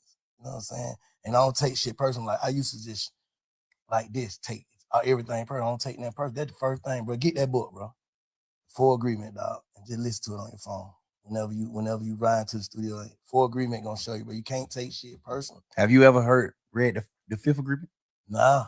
Read the fifth one. You read the 4 already too? Yeah. Okay, but shit, you got that motherfucker the truth, bro. Oh, definitely. Nah, but you gotta allow people to goddamn be a see part the growth, because you see the growth and be a part of it, because you allow us to see all the other shit. That's a fact. Appreciate you, bro. Appreciate you. Pull up on you. Hey, y'all go tap into the Big Fat Network, man. All my niggas turn shooters. All my ops turn Shout rap. out Jay, shout out Street. All my niggas from the Uda. All my niggas turn shooters. All my ops turn rap. All my niggas turn shooters. On the internet, you ain't been a threat. You been stuck in a computer. Show me the proof. All my niggas turn shooters. All my niggas from the Uda. Welcome to the Uda. All my niggas from the Uda. All my niggas turn shooters. All my ops turn rap. All my niggas turn shooters. On the internet, you ain't been a threat. You been stuck in a computer. Show me the proof. All my niggas turn shooters. All my niggas from the Uda. Welcome to the Uda. All of my niggas insane. They tryna catch a mistake. Young niggas putting in pain. It in the game, all for the game. Niggas ain't playing for nothing. Went in school, laying it bang. My little nigga kill my little nigga. Full-time job not to kill niggas. Jump off the porch of the field, nigga. You was in the house, I'm a field nigga. No fuck boys around real niggas. Been a drug dealer since a little nigga, To get a kilo, they'll kill a nigga. Fuck how you feel, nigga. To get some kilos, I'll kill a nigga too. Throw that rock like I'm Montana. Good head, raise my antennas. G49, not San Fran. Beat the box with my bandana. Then I dip set like I'm Santana. I'm in UK like that Montana. She bring me money, you press her. You got a jug and finesse her. I give a dick that'll change her life. You leave her change on the dresser. Shorty a wetty. That pussy ready, get ready. Don't wanna get ahead of myself, but I want the head for the Getty. She said she fuck with the Uda. I tell her open the Chevy. All my niggas from the Uda. All my niggas from the Uda. All my niggas turn shooters. All my